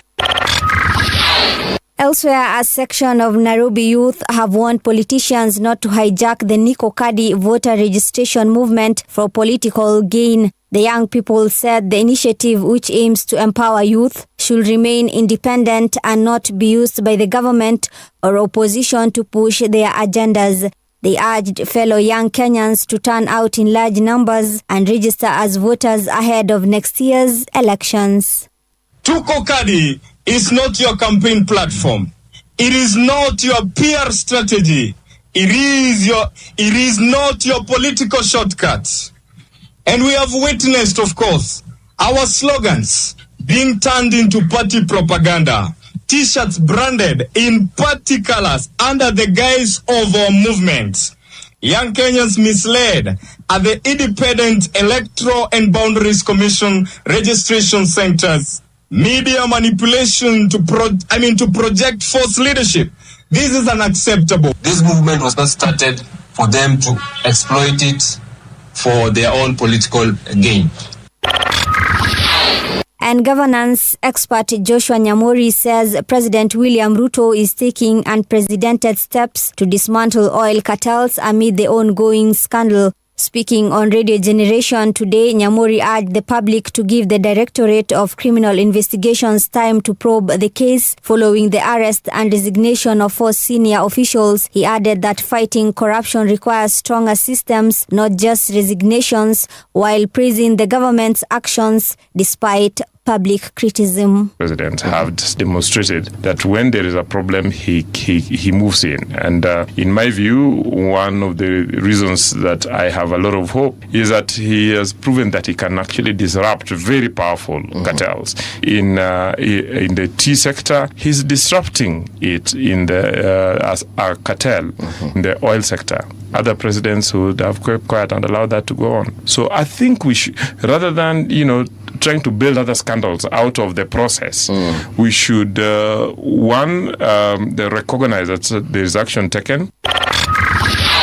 Nepal said on Sunday it was cutting the working week from 6 days to 5 days for the civil service and educational institutions to cope with the energy crisis caused by the Middle East war. Saturday had until now been the only day off each week for such workers in the Himalayan nation. Government spokesperson Sasmit Pokharel told reporters the 2-day weekend will come into effect this week. And that's the truth on Radio Generation. Good morning, I am Dahira Ahmed.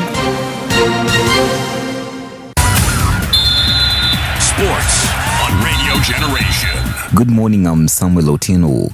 7 players from the Eritrea national football team have gone missing in South Africa after helping their country qualify for the group stage of the 2027 Africa Cup of Nations. The players, all based in Eritrea, reportedly refused to return home after the AFCON qualifiers against Eswatini. The second leg of the match was played in Mbambane, Eswatini on March 31st, 2026, with Eritrea winning 2-1, giving them a 4-1 win on aggregate after the first leg in Meknes, Morocco on March 25th. The self-sponsored Kenyan skater Kelvin Kiari has won gold in the freestyle category at the International Challenge Cotonou Skating and a silver medal in the classic slalom at the event held yesterday. Kiari recorded an emotional video and shared it on his Facebook account after the award presentation, thanking his family and friends for their support. The 5-day International Challenge Cotonou was held from April 1st to 5th, 2026 in Benin's capital. Hello Kenyans, just did it. Gold for Kenya. Yeah, it's gold for Kenya. I did it. I'm here in West Africa, Benin, and I'm so proud to represent my country. Yeah, so it's gold for Kenya. Thank you. And that's your sports update on Radio Generation. Good morning, I'm Samuel Otieno. Sports on Radio Generation. The views and opinions expressed on this program are those of the guests and do not necessarily reflect the views of Radio Generation. Radio Generation assumes no responsibility or liability for the interviewee's views. This is Radio Generation. In the beginning, there was morning radio. But now there is Radio Generation's The People's Breakfast, curious and bold, getting facts from the shadows. That's what it is. Now, as the city wakes and secrets stir, a bright new voice shines. The People's Breakfast, your morning, your voice, your journey. Good morning. Good morning, my neighbor. Welcome to the home of hard truths and bold insights, Radio Generation. Hello, welcome back. It is now 9 minutes past 8 o'clock. This is Radio Generation, the People's Breakfast on 88.8 FM in Nairobi, 90.7 in Mombasa, and that beautiful frequency in Garissa of 89.5. In studio, I have two guests. That is governance and political expert Joshua Nyamori and LDP presidential aspirant Professor Fred Ogola. Gentlemen, welcome once again. In that previous hour before we went into that news break, one thing that came out is the fact that perhaps certain things need to be done differently so that we can see a difference, maybe even perhaps in terms of governance. And I'll start with Joshua and just ask this. In terms of even how our government is constituted, do you think that it is, or rather something can be done differently in terms of the experts that we have in government so that we can have better delivery, people who actually understand perhaps their mandate so that they can deliver better for the people? Because one of the biggest complaints that has even come out from the president himself is that he seems to be knowing more about these ministries than the people heading those dockets. One, I think there is room for improvement. And then we will always be improving governance system, improving the capacity of the people involved. But I don't think we are very badly off. Looking at the cabinet, looking at, our technical staff. Some of the, if you interact with the technical staff within, the Treasury and the planning department, and even all these other ministries, we have very well educated, very well grounded, very experienced, Kenyans working there. Kenyan problem has majorly been a governance challenge, and it is that governance challenge that we need to tackle, because Kenya for many years was captured by elite interests, and these elite interests are the kind of people who you look at the current president and ask, who's this guy? Where did he come from? How did he just appear from nowhere? Whose son is he? Okay, but rather than retreating, this president is telling them that I am William Ruto. I was elected by Kenyans. I was brought to power by the common man, by the mamamboga, by the boda, and that we are not going to have an economy that is going to serve the elite interest, where we will continue to have a few billionaires, but then we are having an economy that will respond to the needs of the local people. And that is why he says that when the economy was not producing any kind of employment, he brought up the affordable housing program, and the affordable housing program has redirected resources to the hands of the local people, apart from providing employment for them. That he said that he will reduce the cost of living for the common person, and by apart from provision of employment, by ensuring one that we can fix the health insurance system, we are reducing the expenses in healthcare. And some of these things you feel them real time. For instance, and I'm sure all of you, every week one of the greatest expenses was harambes that you had to do for people who are going to the hospital. Yes, it has significantly reduced. At least I feel it from the calls I used to have of people wanting me to pay for to contribute to harambes. Then he went to our universities were technically insolvent, and were actually going to close down. Then he introduced a new funding model, and there was a lot of noise about it. And the truth, even though the universities are still facing a problem, is that the vice chancellors have said that they are paying lecturers. They are able to, improve the teaching and learning environment and provide the materials that are required for that. This president, then moved on to, there was the cartels within, even the school system, at one point, he wanted us to pay fees in the e-citizen so as to prevent, the school administration and leaders from increasing fees unnecessarily. But, somebody went to court and stopped it. What did he do? He gazetted a requirement and gazetted the fees that are required. And if you pay fees for some certain children in the public sector, you will know that, at least that is being implemented. Sometimes we will raise the negatives, but don't talk about the positives when they occur. Then when the issue of the grade 10 children arose, that some of them were not able to transit simply because of uniform, even after the issue of standardizing the fees had been tackled, the president stood up and said that uniforms do not add to education. Let these kids move on with the uniforms they had in the previous education. And I think there's a discussion of even whether we need a school uniform to be a determinant, whether we have children in school. So basically what I'm trying to say is that we have, a leader who is making necessary attempts. We can see a trajectory. We are not there yet. It will take us quite a lot of effort and time to get there, but we have progress moving, and we should move along those lines. On the matter of education, I was actually cringing. I think it was a week or two ago when I was watching Professor Bitok trying to address Parliament on the issue of ghost schools. And certain questions were being asked. For example, how many schools have been, identified as fake? How many, what are the locations of these schools, and so on and so forth. And he did say that certain progress has been made as far as that is concerned. But it's been months, for example. Just how difficult is it to, if we can tell X number of billions have gone to these particular schools, just how difficult is it to say there are 10 in Kitui, 15 in Nairobi, 78 in Narok?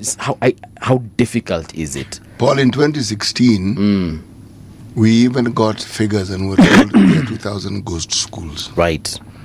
I marveled then, I'm marveling now.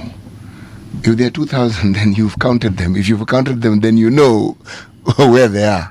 So, or where they are not. Yes. So if they're your imagination, we understand. But these are points. They are created so that funds and resources can be allocated to them. Surely, even if you follow just the money trails, you'll know where the money has gone. Yeah, sure. So how is it that this thing is? Someone has disbursed that money. Let me help you out here. Right. Sometimes we look for data which exists, but we look for it in ways that are very difficult. If you go to Dennis Street, this road that is where the petrol station, the Total next to State House is. Actually, now there are two. There's Total and there's Shell. But there's the Kenya National Examination Council next to the Total. Right. Is there any school that is running that does not do exams? Zero. The data is there. All the data is there. Why are we going very far?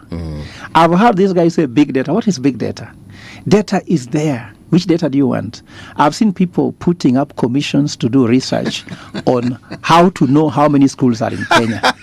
Yet, if you go to NSSF, there is no company that works in Kenya which is not under NSSF.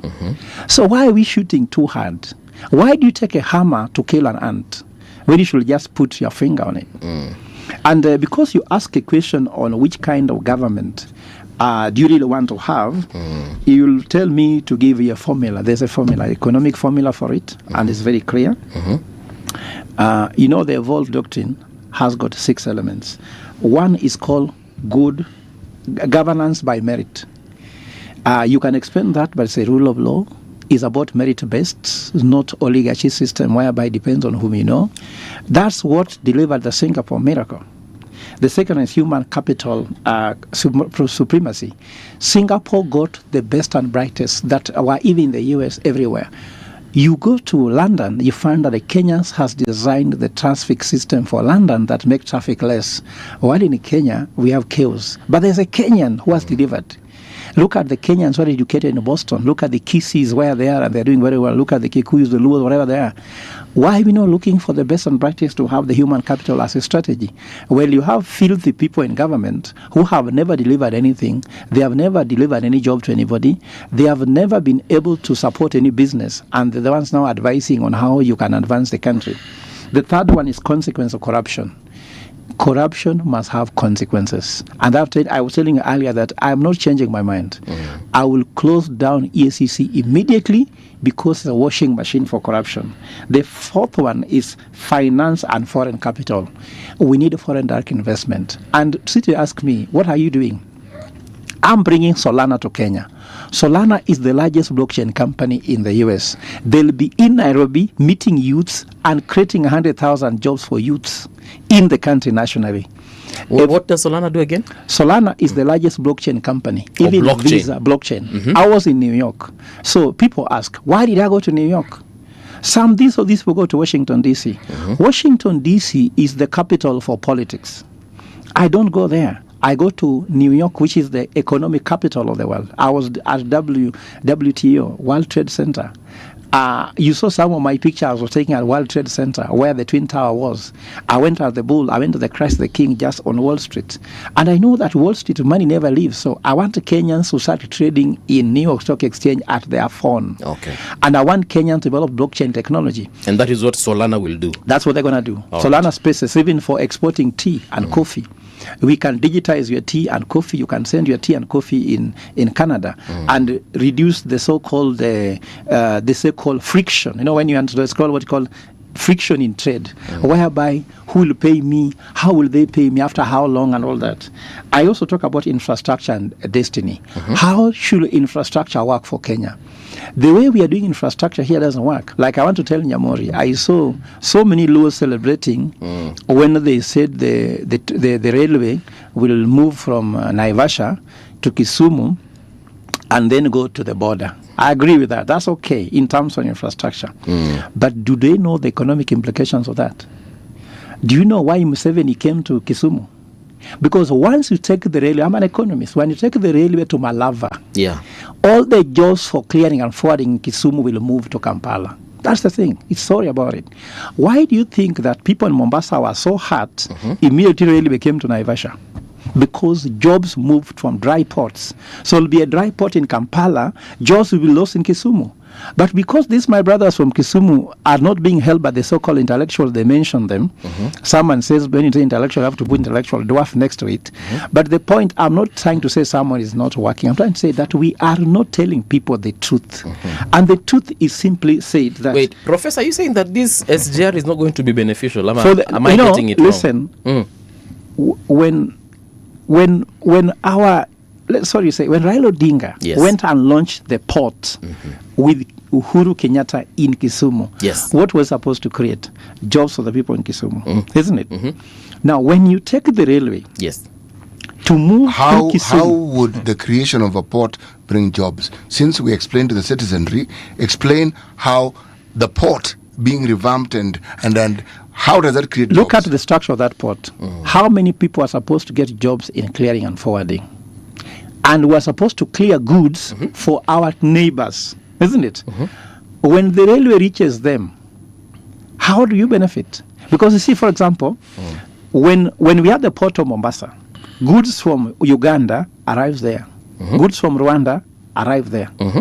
Maybe in Somalia, if at all the Somalia is a country, they should arrive there. They're also planning by there to build a railway, but yes. Now, do you know why a port is a natural harbor created by God and given to Kenyans?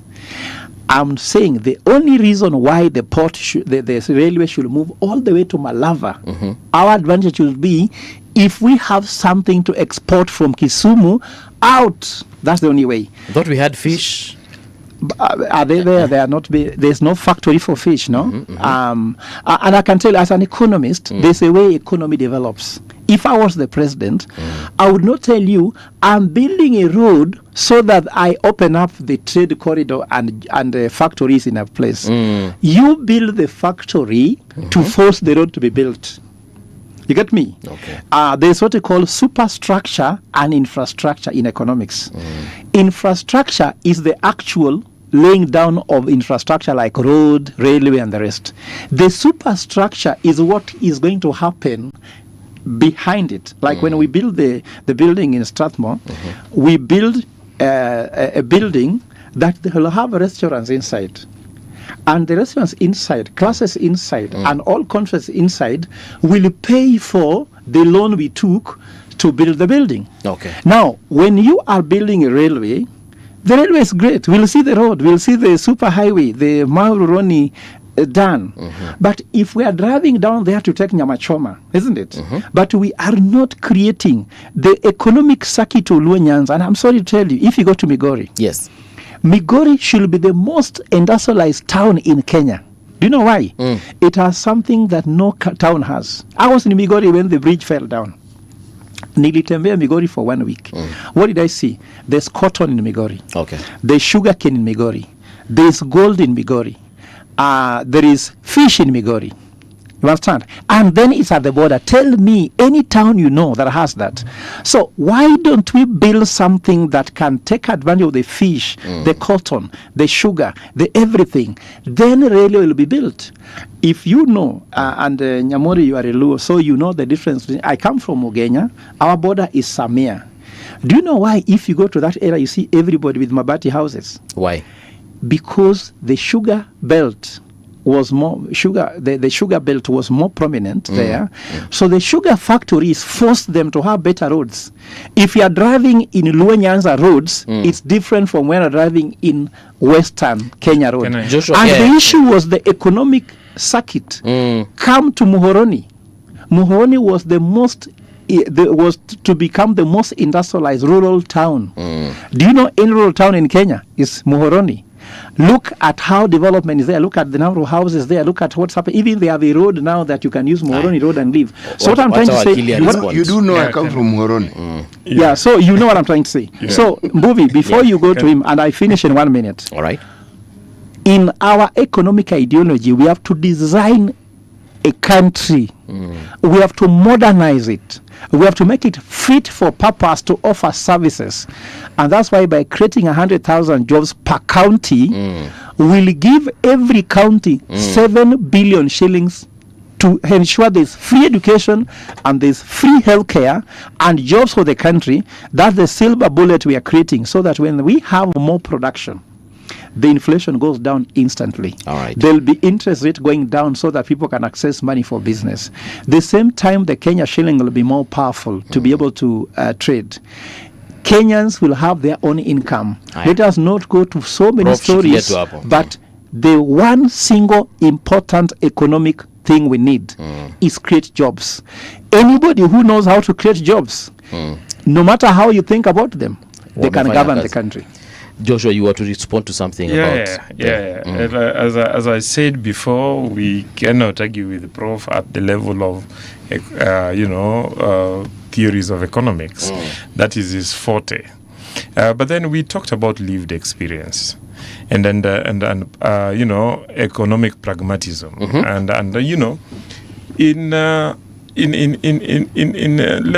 Before 1900, when the British talked about laying the Uganda Railway, our British MPs stood up and said that railway, where it goes to, no one knows. What it will carry, no one can fathom. What it will bring to us, no one can tell. It is nothing but a lunatic express. Okay?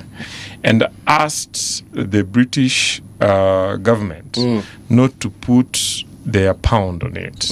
Okay? But then Winston Churchill wrote about it later, once it had been laid, and talked about what it had brought.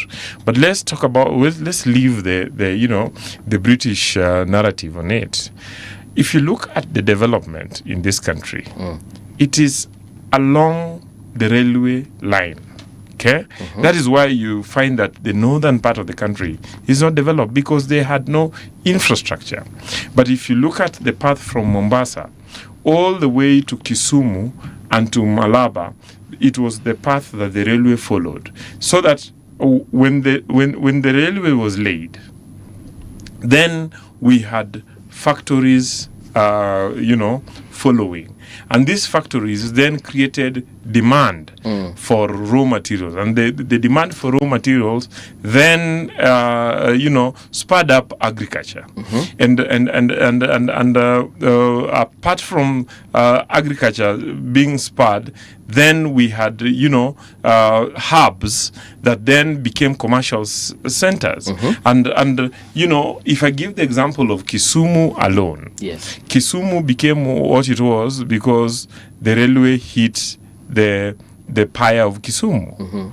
And so that goods from Mombasa, from the ship, that are not only being distributed to the Western Kenya, but are going to Uganda, Tanzania, Burundi, and so on, could be brought to Kisumu, and then there would be, transfer of these goods to the to steamships that would then transport them across. So that created employment, and out of that, as we grew up in Kisumu, I'm not sure the Prof grew up in Kisumu. I grew up in Kisumu in the 70s and the 80s. Early in the morning, you would see buses or factories picking staff from the neighborhoods to go and work in factories. Then in our rural areas, I come with city from the same area, Kano Plains. Apart from the crops that we planted during the dry seasons, we had cotton being grown during the short rainy season. So Kano would be all white when the cotton burst. Then we had the sugar industry and we had the rice industry, and so what happened is that when railway collapsed, then the pyre of Kisumu had to collapse. And when the pyre of Kisumu collapsed, the pyre of Homa Bay collapsed. Okay, and the entire economy that depended on the lake transport collapsed. When this collapsed, our agricultural sector collapsed. So the reason why we are excited, and I note that the professor said that we Luos, we are extremely excited about the SGR, because our view is that when this SGR finally is completed and we have big haulage of goods and people between Kisumu, Malava, and Nairobi, Mombasa, Kisumu's advantage to be an economic hub, to be to be a node that would connect the entire Western Kenya and will connect Kenya to the rest of the lake region, would be enhanced. And with that, we will create more employment. With that, our people will be able to find for themselves. With that, Kisumu will then be able to spur economic growth in the entire region. And for me, I would invite Prof that this is something that he needs to apply his economic theory to improve. It would be extremely a terrible disservice if our intellectuals then make this collapse, because there is no alternative. What other alternative? And there is no way we can tell somebody right now to go and set up a factory in Kisumu, and that is when several factories would then create a demand for infrastructure to be laid. We must first lay the infrastructure. At some point we complained that there was somebody who decided to move fish processing farm from Kisumu to Thika, and there was a time that Mount Kenya was producing more fish than Lake Victoria. Part of it was an infrastructural problem. Okay? Not that there was no fish. Part of it was an infrastructural problem.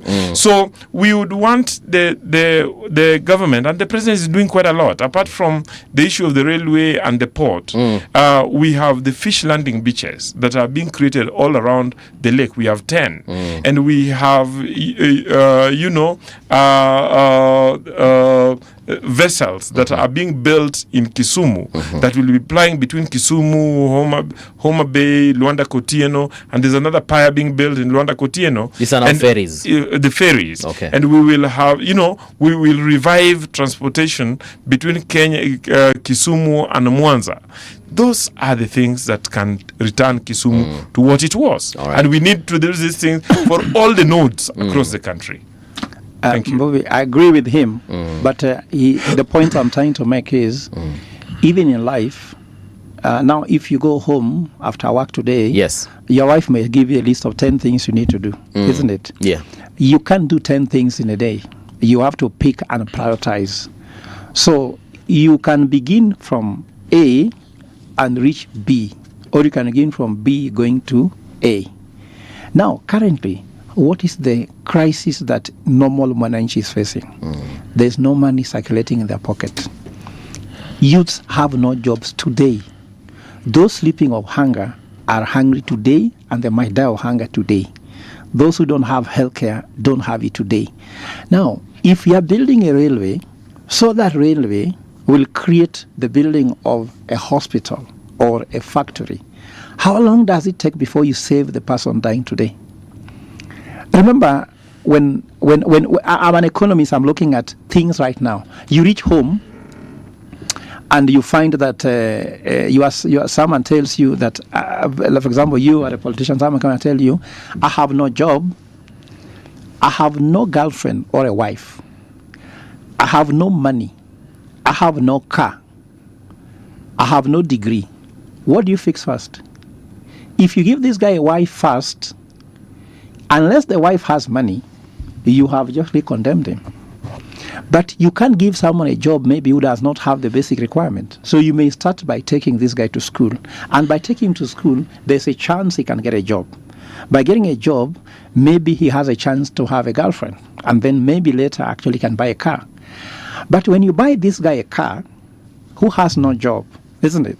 Or you build for him a road going to his home and he has no job, how do you help him? I'm talking about economic priority. Many countries have gone his way, and Africa is going his way totally. That's why I'm advising Africa Development Bank, put money on industrializing Africa than on infrastructure Africa. Because if you build a factory today, people work. And I want to take him to Kisumu. Go to Migori. I have done my research. Go to Sori. Ask the fishermen, to catch one fish, how long do you need to go inside the sea? 85 kilometers by boat, isn't it? Why? The lake is a sewage. The first 85 kilometers is a sewage. So even if you build the railway, and why is this a sewage? Just the garbage, the sewage that goes inside that water, isn't it? A lot. So let us not go by saying, I'll build you a road. Now, when will the railway reach Kisumu and start operating? Isn't it? You can talk about it maybe if the president says in his lifetime as a president, and if it is a must go. Did they say 2 years? If it's 2 years, after 2 years, when will the first factory be built because the railway has passed there? And you are keeping these people hungry waiting. You get me? I can tell you, as an economic formula, let's focus on the superstructure. People want jobs. Some people in Kisumu you are talking about, when they hear you, go to Manyata and tell the young people lying on Manyata on the Kenyatta grounds, somebody who is 50 years, who is approaching retirement, has never worked. In Luo we say, Giti kapo kitiyo. Yani, you are retiring before actually working. And you are telling them to wait for railway to reach Kisumu. Then you are telling them they have to wait for someone to build a factory. Now we'll go back. Kano was white. Why is it not white? All right. So economic ideology evolved says that economic turnaround, the sectors of the economy which worked in Kisumu before the SGR can work today. So according to you, this was not a priority. Yes, yeah, I think it is important. No, because you had all your time and you explained yourself. I'm trying to say. But Professor, I have a question, but is it in regards to the same SGR? Yes, yes. You see, Prof is saying that we should focus on employment creation and probably suspend the building of the prioritize. Our point is that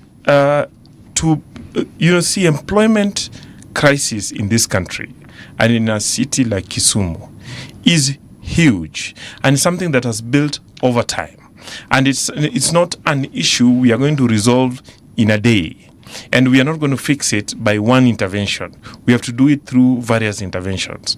And then, when you say that nothing is happening to, ease the process, even as we are putting up the infrastructure, I have lived, I was born, I grew up, I saw Kisumu in its better days. I saw Kisumu collapse when there was no factory, nothing was going on. Today, when you go to Kisumu, and I want to invite Prof, next time you drive to Kisumu, drive along the road between the stadium to Patel Flats, move to, Lumumba Estate. There, we had 99 derelict houses where the municipality was earning about 1,000 shillings per unit. Right now, the government is putting up 2,800 houses. There are about 1,800 young people who would either be hanging out in the streets, mugging people, or depending on the very few people who had government employment. They go there every morning. Friday, they earn their money. They spend this money in Kibuye Market, in Manyata Market, and elsewhere. And in my view, in my very humble view, in the few classes of economics that I attended, that is an intervention that eases the challenge in money circulation and puts money in there. If you go to Kanyakwar, there are two government projects. NHC is putting up, units there. The State Department is also putting up units there. It's creation of employment. When I think both videos and interventions are also continuing my point. It looks like a submission. Allow me just to finalize. My point is that there is no way we can stabilize the economy of a city like Kisumu unless the infrastructure is rehabilitated and improved. Okay. There is no way that factories can survive, because factories will need to move raw materials and will need to move finished goods. And without the infrastructures, then we will not have the factories. Without the factories, we will not have, we will not have agriculture. Without agriculture, we will not have commerce in the town. So, in my view, in very humble view, what the Prof is saying that it doesn't make sense to focus and prioritize on building SGR in lived experience, it is faulty. Okay. Yeah. So let me ask you. SGR going to Kisumu is how much? How much is going to cost us? In terms of billions of shillings? Yes, billions of shillings. How much is it? I don't have the figure unless I confirm I'm not now. Prof, how much? No, let me just put it even easily. Mau Rironi Summit, isn't it? Mau Summit Rironi, isn't it? Is 200 billion, isn't it? The core capital that was used to set up KCB was 1 billion then. Now core capital is 5 billion. It's now being raised to 10 billion. How many people have been employed by KCB? Because now we can make noise about infrastructure. Then remember, the cotton in Kisumu you're talking about was there before SGR. Why do we think now we need SGR for cotton? This sugar belt, even in Moroni, you're talking about, was there before. Sorry, wait a moment. So, you're saying cotton growing was there before the railway? Before the SGR is talking about. No, SGR is the railway. The SGR is just a different form, but the railway, when did the railway reach Port Florence or Kisumu? This was 1903. Yes. Okay. You're telling me there was cotton being grown in that region before 1903? No. There's nothing. City, let's make it this way. I'm saying there's a basic infrastructure now. 30 billion, the question you asked. 30 billion. Yes. There's a basic infrastructure now to build factories. So that's why we can't go back to 1903, isn't it? There's a basic infrastructure already existing. Now this one is the route we are going. Now let's go back. When you put money on this railway, you put money on these roads and this big infrastructure, what's happening up? Our budget, our debt is ballooning, isn't it? But we have no capacity to pay. Budget deficit is increasing. When you create real employment, you are going to increase that. Our per capita income is $2,200, isn't it? South Africa, that has taken a different route now, is 7,000, meaning that the average income for people is that level. Average income of $2,200 per capita income is a serious problem. And statistics don't lie. Youth unemployment is 60%. Youth underemployment is 20%. That's 80% of the youth which are being misused. They're not going to be used forever. The youth is a period that passes and goes. We can't complain to be in youth anymore. And you're telling them to wait. Waiting for what? If there's someone who can give this solution right now, and if the solution exists, create jobs, you can create them now. And I want to tell you, Mount Kenya has better roads than we have, isn't it? But which factories are there? Mount Kenya prides about banks, isn't it? There are solutions which can be quick solutions, cheaper solutions. When you go home and your wife tells you, you need to move to Karen, and your son tells you, I want lunch. Whom do you help first? You give them lunch because you can afford it, and it is an instant solution that cannot wait. And I can tell you, these statistics you hear being thrown at us that youth are getting job, they are wrong, because and statistics don't lie. The president said in December that he has created 344,000 jobs through national housing. Yeah. I went to the portal for the National Statistics Bureau Statistics, KNBS, and they said since 2022 and December 2025, only 75,600 jobs were created in the construction sector, 60% being from private sector. Okay. So these are lies being said directly on television, and I won't buy them. I went to the housing unit he's talking about. I'm a deputy vice chancellor of Uzima in Kisumu. I even live and preside. Even last week I was in Kisumu. I know Kisumu. I know students who come from those areas. I can tell you that these jobs being talked about are not sustainable jobs. And I can tell you, Mbuvi, I hear these things are creating jobs for construction. Is this where Kenya needs to go? When you have more labor workers than creating real jobs with no patience, isn't it? Job with no health care. You are working for someone that if you get hurt, you are done. You get me? And I'm talking about creating factories. Why don't, Mheshimiwa, when you have children, are you dreaming that the work they do is wake up, hold a spade, hold a shovel, isn't it? And a wheelbarrow? I know job ni job, Silvio, but is that the dream that a whole head of state can dream for a people? But perhaps it is that critical intervention. So what I'm trying to say is... Feed them now as you figure out things later. The other way is, as you focus on a shovel, a wheelbarrow and a spade, and setting up a factory, which we don't need to go much. Yeah. I've told you, this month, we begin to create jobs for Kenyans. We're bringing foreign direct investment, isn't it? And I'm not in office. You get me? And what if I was in office? All right. So you can There's a bring, question here. you can incentivize. Let's go. And I'm sure there's another thing I wanted to say, but you've been trying to stop me from saying it. Actually, we've given you time to speak, but you don't want to be interrupted so that somebody else can Let me speak. just explain something. So you need to be able to pause when we pause you, so that, one, you take a breath and let somebody else also interject and say something. Because when you speak, you do not wish to be interrupted. Sometimes this is a talk show. We have to interrupt you, sir. Okay. Kevin Kimtai, I believe, is asking, Movie, ask this: since the government wage bill has ballooned, is a reduction necessary? Is a reduction unnecessary benefits?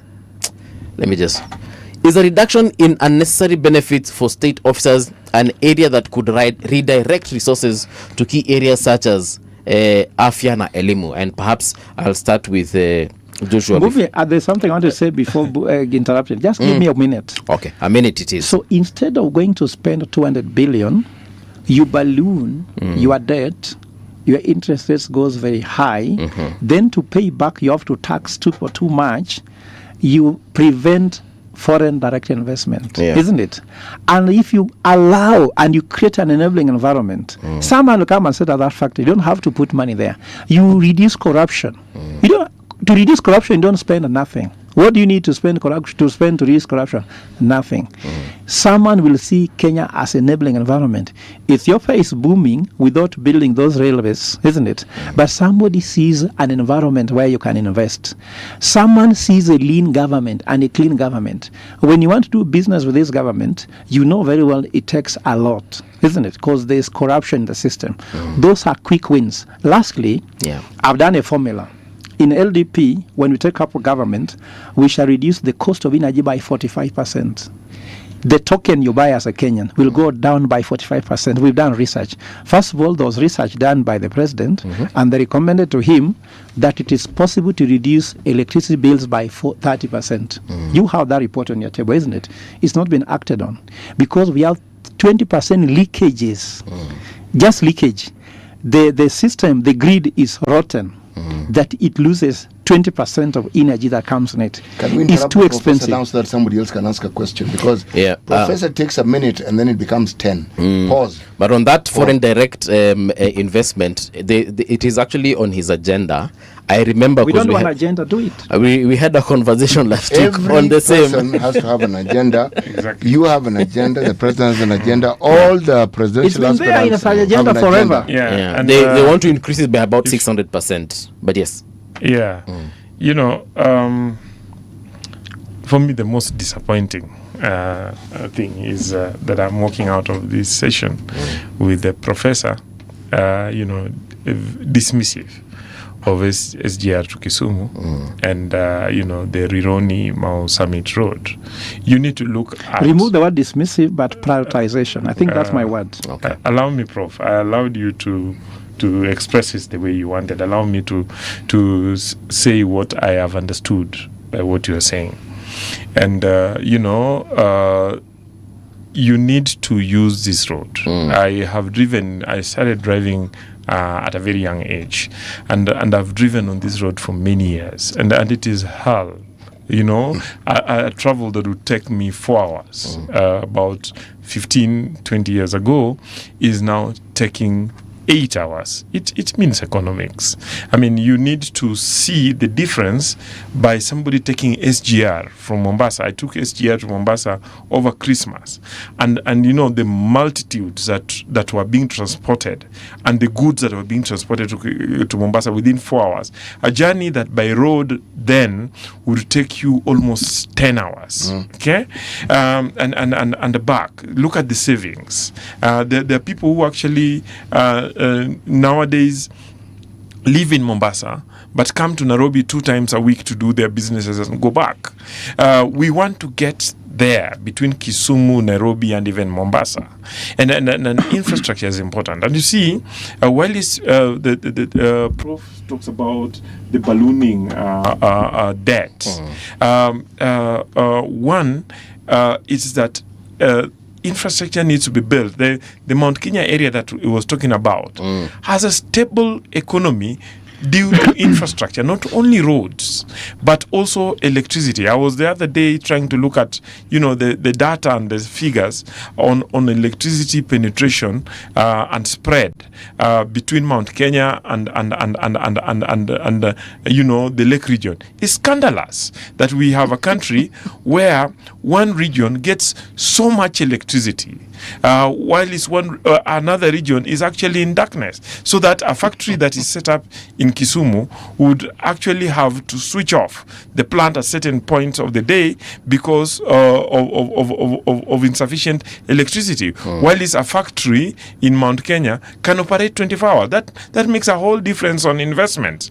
And then, when we talk about how to finance the infrastructure, the president and the government have been very alive to the issue of the debt. And that's why the president said we are moving infrastructure investments from being propelled by growth in debt to being propelled by growth in investment. And therefore, he set up the National Infrastructure Fund and said that we would put in, seed money into the the National Infrastructure Fund from the government divestiture, from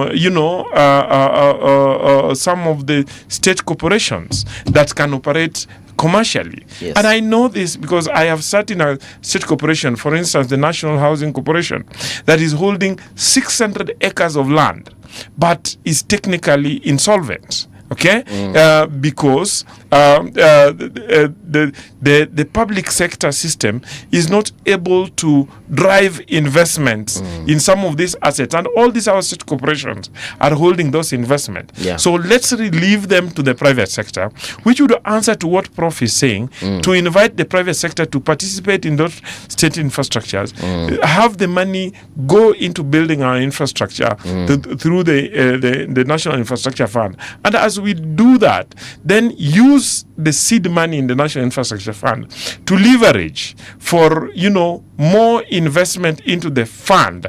And one of the examples that has been given is that in the last 3 years, we have expanded our savings in the NSSF, and the president is saying that part of that money would be, invested in the infrastructure fund. The Rironi Mau Summit Road is actually, to a great extent, is money borrowed from our workers. So basically, what I'm saying is, whilst the academicians will talk about the ideal that should happen, the president is being a pragmatic economist, trying to work within our difficult environment to get things going. Joshua, thank you. The academicians are necessary. I agree. You see, the theories that people speak of in academia are not entirely abstract. It's a thinking process that is probably born out of experience. See, the need for an honest conversation about these matters is always paramount in my mind. Because when you talk of developing Kisumu as a region, my mind goes to the rest of the country. There are parts of this country that are far less developed than Kisumu, that Nyanza region, far, far less developed. What about them? The answer was found in devolution. That's why devolution made sense. So that it can't be that the center has the final say on everything. You make sure that regions are able to actually determine the direction that their economies take. And that's where now the economists come in, because they tell you, for this thing to work, you talk of securitization. It's a financial tool, but the economists are the ones who actually tell you how to implement it. These things you're talking about, the NSSF and all these things that are coming, and all these savings we have, when we mix the things that the country needs and we bring in the politics, Professor, he wants to be the president, he will sell his agenda. And we expect him to sell his agenda, because then we can actually subject it to understanding and questioning. But that we have a problem exists. I can never have a national discussion without asking what is the discussion at the county level. Because when I look at the investments in terms of just the money that county governments are given, there is no county in this country that can actually justifiably point to you where all the monies they've received in these years have gone to. They cannot. But we can see that individuals who've been governors have exponentially become richer, they and their cronies, over time. And most of them have been rich. This is the miracle of Kenya. Somebody is rich without a business that creates value, and they're just rich. So it brings to the fore what the professor is talking about the rotten system that we actually have and how it disenfranchises the very people it's supposed to serve. Now, I'm a politician. Move is a politician. You can't do what we do without having a political mindset.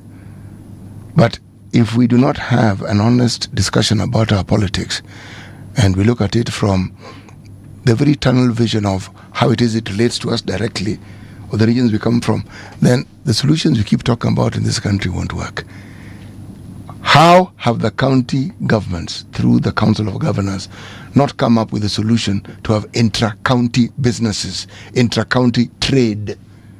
How? I agree with you, Prof. And counties... I'm not a prof. I agree with you, Dr. Hari. And the counties have been a disappointment. We had a lot of hope in the counties. I keep speaking about lived experience, and that's why I keep referring to Kisumu and the Lake region. Okay? And in 2013, we had a push as stakeholders for the counties in the Lake region to set up the Lake region economic bloc that brought in how did that go?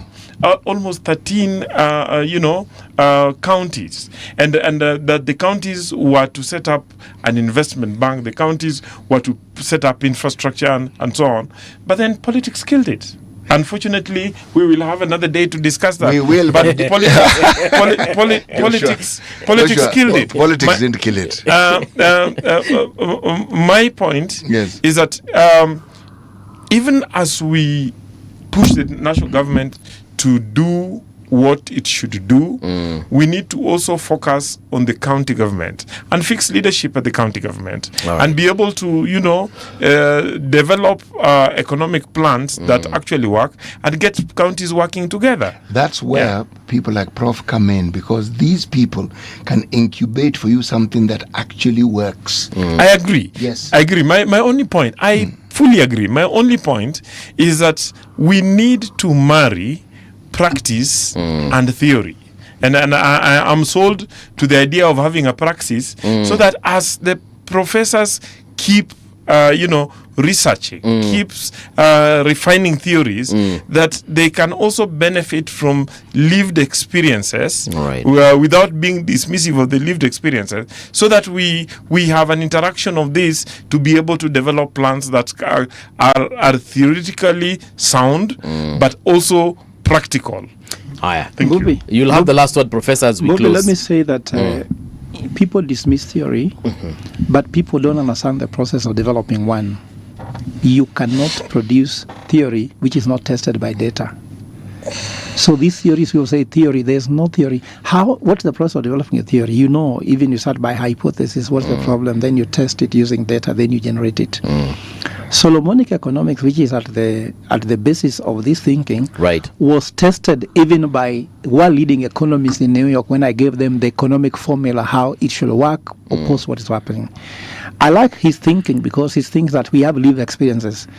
But you know that we cannot solve a problem with the thinking that created that problem. And the thinking we have is infrastructure. Infrastructure is not necessarily development. There are infrastructure which are not development. And I want to give you a challenge that I'm happy this is a Kenyan problem, this is a Kenyan solution which has come from nowhere. I told you. Which railway reached Turkana to tell you that Turkana was viable in terms of oil? There was no railway there.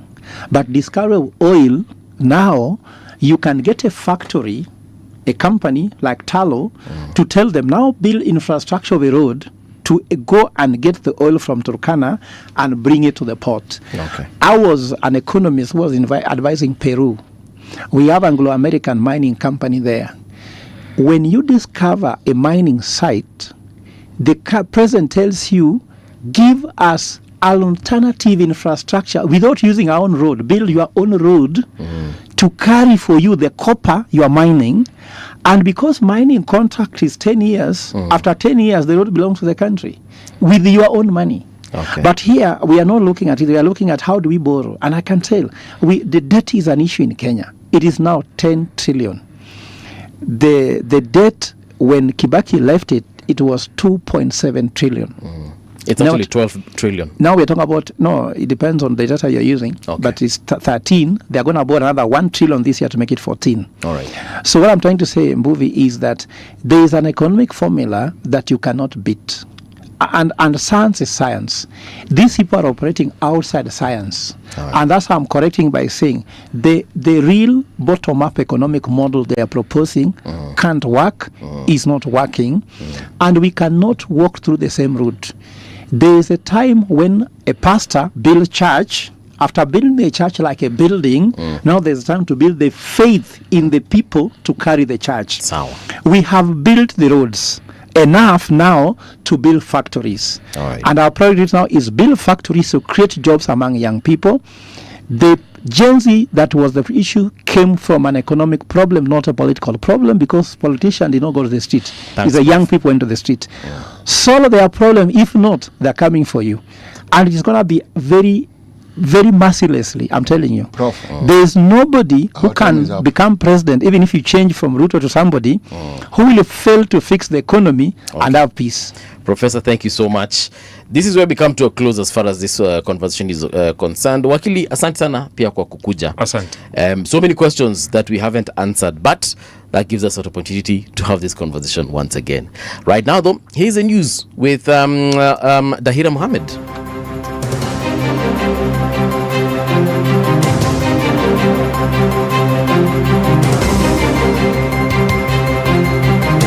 This is the Radio Generation News. Good morning, I am Dahira Ahmed.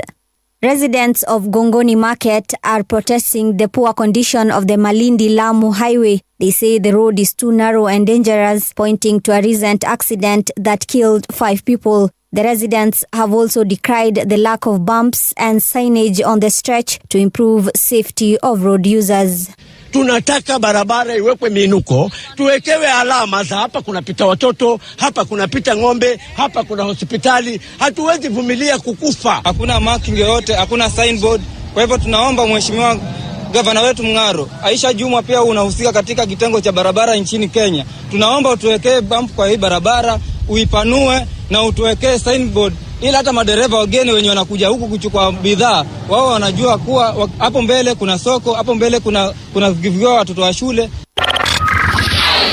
LDP presidential aspirant Fred Ogolla has called for a sweeping overhaul of Kenya's governance systems, arguing that corruption is rooted in weak structures rather than individuals. Speaking on Radio Generation today, Ogolla proposed digital financial tracking and a lean and clean government, warning that reactive measures cannot fix entrenched graft or rebuild public trust. He also pledged to scrap the Ethics and Anti-Corruption Commission if elected president. So I'm trying to say that when we have a digitized system, go to India. Moody has digitized system. There's digital finance. We are launching on 29th and 30th of this month at Catholic University what's called the Kenyan token. The Kenyan token will be a digital ways on how money can move. Is a crypto, but crypto is more of a meme coin. Meme coin means these emotional things. For us, it is a token which is money for money, and you can see the ledgers, how it's moving.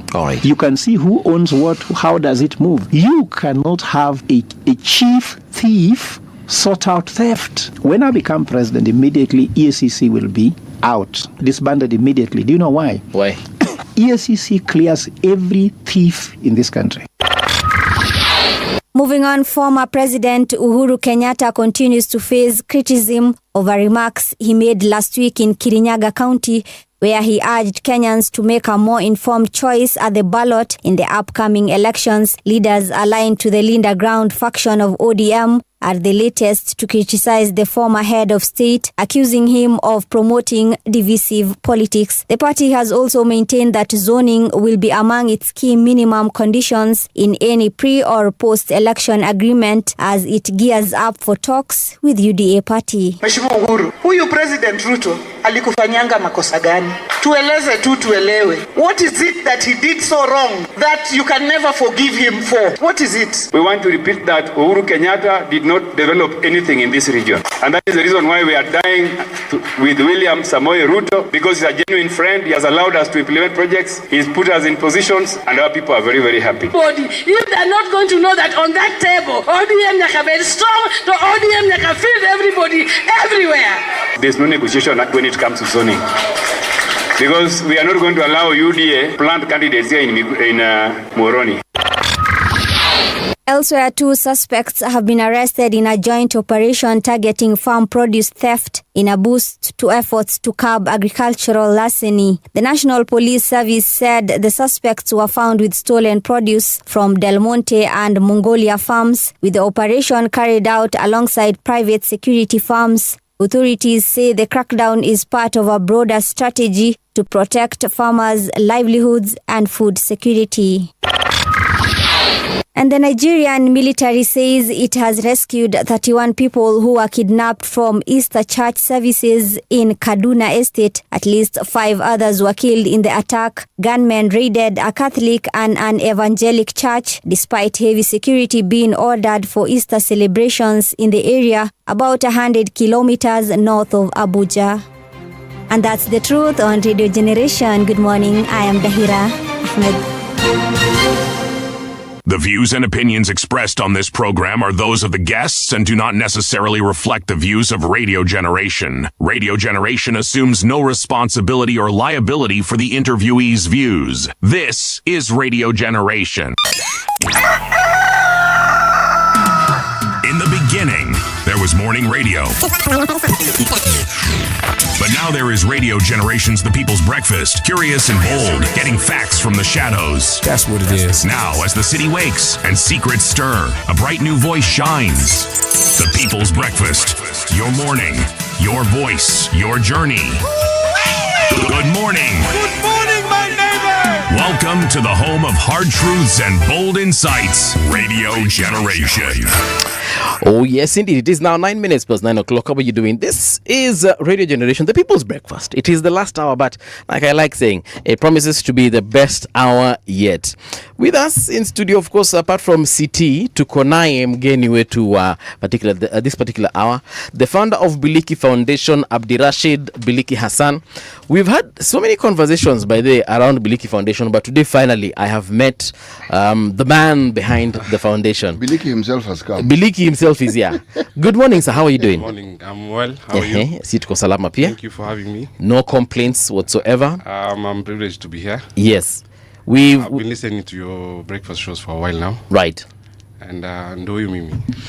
Tumekuwa tuki have conversations hapa on issues to do with the areas that you serve. Maybe we can because like I told you, I was expecting someone who's much older, you know. Tell us, how did you come up with Biliki Foundation? Biliki Foundation is a community-led foundation. Yes. And it was set up in South Sea. Okay, and primarily was to work around South Sea area and Langata. Mm-hmm. We are mostly focused on social empowerment for the youth, community cleanups, basically just to take care of the environment, the youth, and socio-economic programs that are happening in South Sea. So we've done a couple of engagements in South Sea and Langata. Right.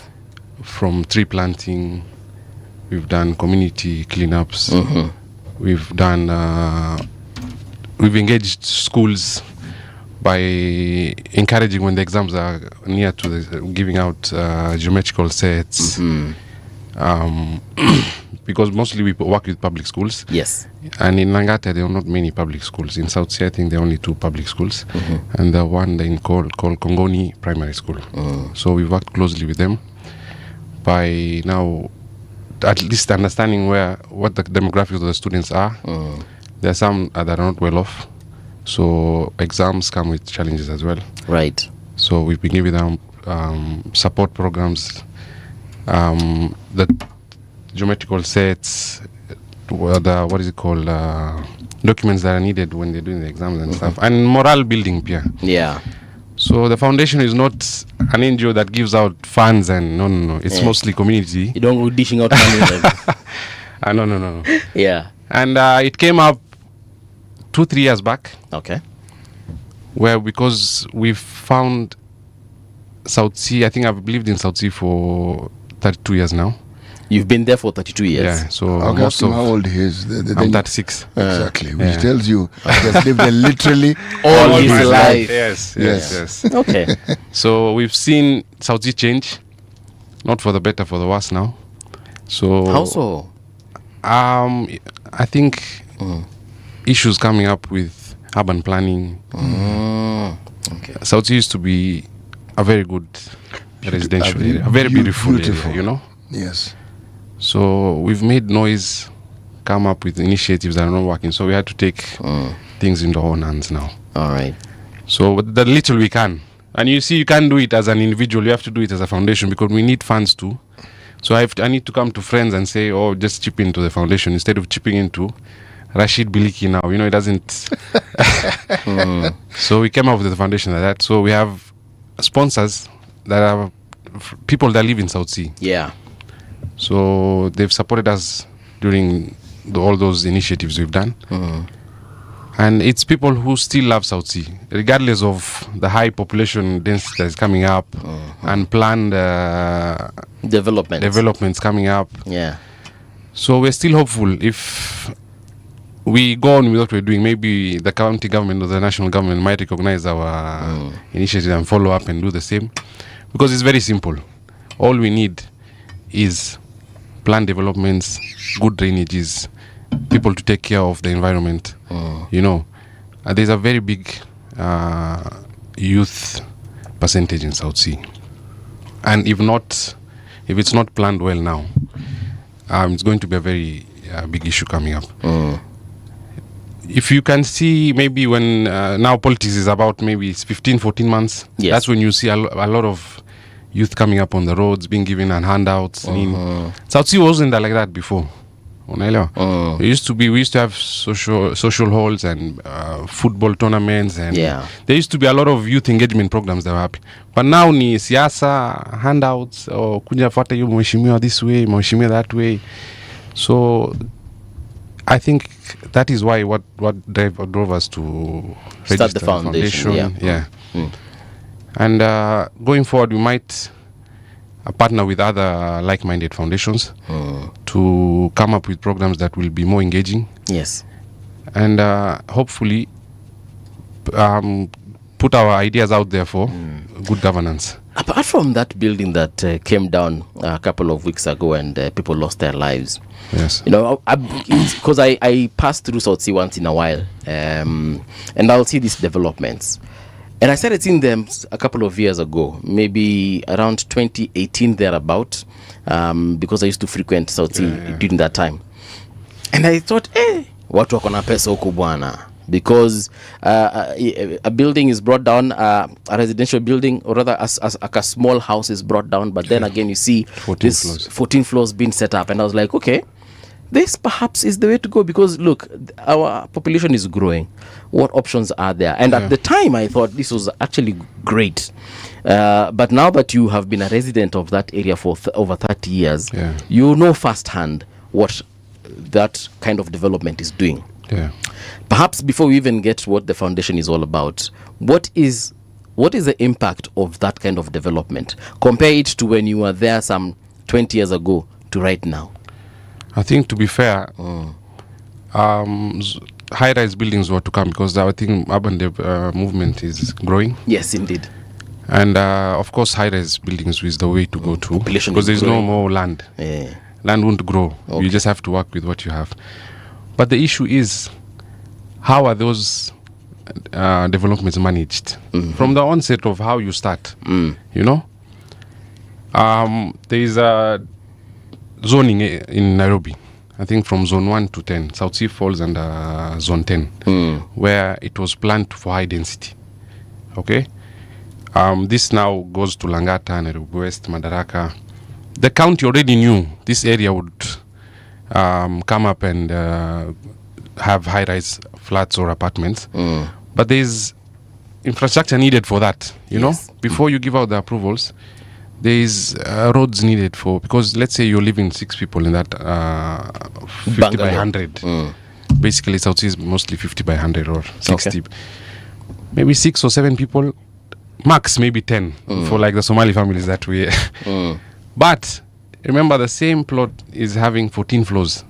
14 floors of 4 apartments each. So that's around 60 or 70 units. Okay? That's 60 families. 60 families. That is now individually. Yes. But now remember, a family comprises of 4 to 5 people, 6 people. You're right.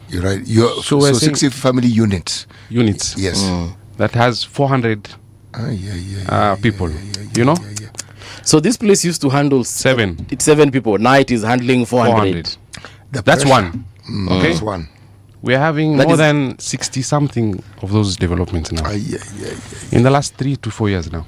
So that shows you we have 3,000 plus new residents in South Sea alone. That's not a small number. So it's doing something to the sewage. Of course. It's doing something to the sanitation, the Well, water. there has been no discussion about the infrastructure being revamped to meet this need. The infrastructure in Ile too. Yeah. So I think because the plan was there. Around 2012, they did a master plan with JICA on Japanese, with the Nairobi County. Right. Where they had a master plan that goes to 2030. That thing that you keep on The reminding one us. I keep referring to, yes, it exists. It exists. Right. It is. It has zoning. It has everything planned out. They knew, like Ziwani, Buruburu, affordable housing would come. This is not something that Ruto or Uhuru just woke up and took the plan to himself. This was there. But remember, if you don't work on the infrastructure now, from the roads to the drainage to walk paths, where are these people going to walk? There'll be maybe 1,500 cars more. So I think the issue is governance, number one. Even the traffic. It's crazy. I drove through that road, I think it was on Friday. It's crazy. What? In the morning, the same way. Yeah. You know? So, and there are feeder roads that come from Mombasa Road. Langata West. Road. Yeah. So, I think it wasn't planned well on the main infrastructure that would hold. I don't have a problem with developments coming up. Yeah. But You the know? planning part Yes, the planning part of it is where the issue comes from. Wastage now. Yeah. Let's say waste management. If you are having maybe 2 or 3 companies managing waste management in Nairobi West or South Sea area. Yes. That was catering to 900 people, 1,000 people in our area now, let's say. That area has 5,000 people. Of course, these 3 vendors wouldn't be able to meet the needs. You know, there is no dumping area other than Andorra that could handle.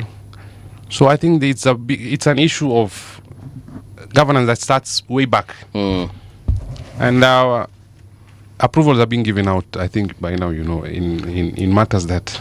Someone said that they are being given in hotels. You know. The what you speak of has been the bane of existence of this county when it was just a city. Yeah. There were plans which preceded what you call the new plan. This integrated plan that we have is called actually the Integrated Urban Development Master Plan. Okay, the new plan. Now, one of the things that even in the days of the council or the Nairobi City Council was that solutions that were provided or proposed to be provided even then, many were ignored because what we now refer to as cartels existed even then. Okay? What we're seeing is now they are entrenched. Deeply. They are entrenched. In fact, they are institutionalized. Okay? And have names and... Yes, they do. and it doesn't matter which government comes in, they just sort of like morph into these new governments. Solutions for how to manage waste exist. And it can't be a dump site. Nations moved from dump sites a long time ago.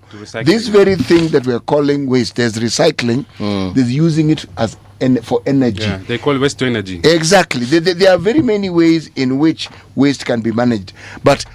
And the people who run the county government of Nairobi know of such plans because proposals have been given to them over time. They are ignored. This current system, this ineffectual system that they have, works for those people who benefit from it. And they're the ones who resist the actual change that should be there. And what you're right about is the consequences will be dire. Very. One of the things that I think people fail to understand is when you have experts in building, you have the architects and all the branches of it. You have the planners, and then you have the QS, all these professionals who deal with the built industry. When they are ignored, there's disaster just around the corner. Because the reason why you have a plan and the reason why you have zoning is to manage the population. Yeah. And to ensure that their needs actually match whatever it is that is allocated. Instead of, should we say, bombarding a certain region with all that development, what something like the new plan does, it tells you areas where new developer can move to. And he was right on when he talked about a place like Buruburu. My friend, when Buruburu was built, there were few places as beautiful as Buruburu. I know. Few. Then, this thing that we speak of came into being. The area he speaks of had a development called Mugoya Estate. Yeah. A whole very well planned. Exactly, with a shopping center, kila kitu. Play areas. I think it's till to date. Yes. South Sea. Yes. The places that you can still see old South Sea. Yes, and it tells you of how it is that planning works. Because you look at it, you realize this thing was planned for, and they took care of the need. Understanding is that as the population grows, you also grow the geographical area in which you take the population. But this one of ours, unataka kurundika kila mtu katika area moja. So it's a big issue. Yes. Zoning in Nairobi, I think I had even plans where the sewage now, even the downflow of the sewage coming. Why we have a lot of flooding happening in South Sea is because if you come down from Bagathi or come down from Kari, you will find we're coming down on a slope. Yes, unashuka. It's a downward slope. It's like a flood catching area. Yes, it's like a catchment area for all the water. Of course. From Timol going down to Madaraka to South Sea.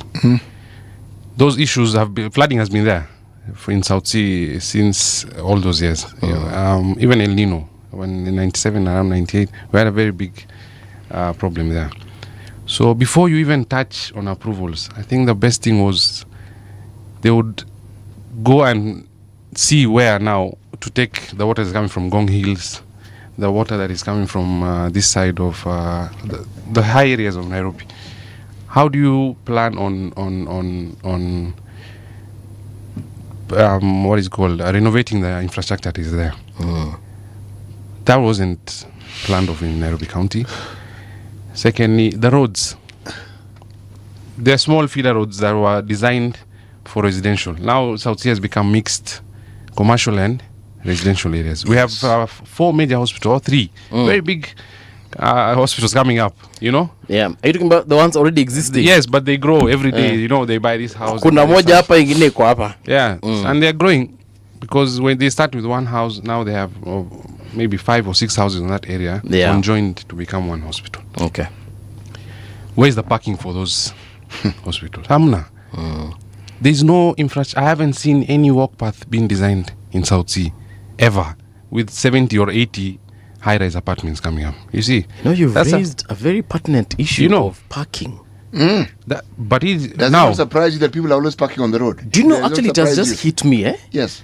You see, movie when you're designing a house, I think in major areas, major cities in the world, even affordable house, let's take affordable housing now. Whenever the contractor is given that job, there are some things that are laid out. Number one, amenities for these people who are going to live there, from shops, parking lots, play areas. You remember? So these are people taken out for new development. But when the government is giving out that new development, it gives out structures to support. But in Nairobi County, there is no that is the way they have to start. Are you building a high rise for 14 floors? Yes. Where is your designated parking for visitors outside? If you're having shops on the front row of your apartment, you should not take the walk path that is existing. You should build a new one. in that case. But now you take the existing walk path and make it like your parking area. You know. But you know where the problem arises? You will find when people plan that space, all this thing is planned for.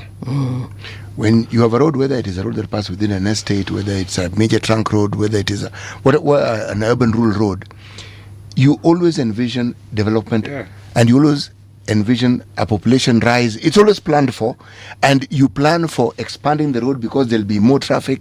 You also expand for, in those days it was poles for telephone lines, sewers, and so forth, are planned for. But when these are eaten into, then you have a situation like the one we have. Because suddenly, the road is permanently narrow. In fact, and if you look carefully, it gets narrower. Yeah, of course. Yes, and you wonder... It's opposite. It's the opposite, yes. It means whatever space had been allocated for this road has been eaten up by someone who has decided to extend their fences.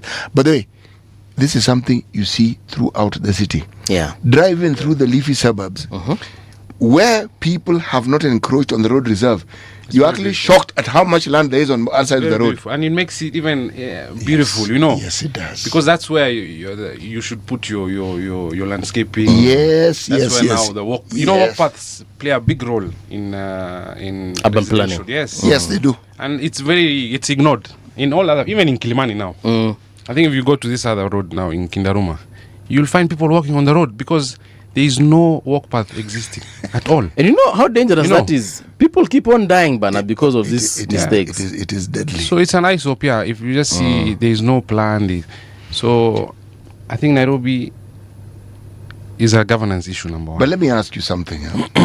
When you have a foundation, how much power do you have to lobby for these changes?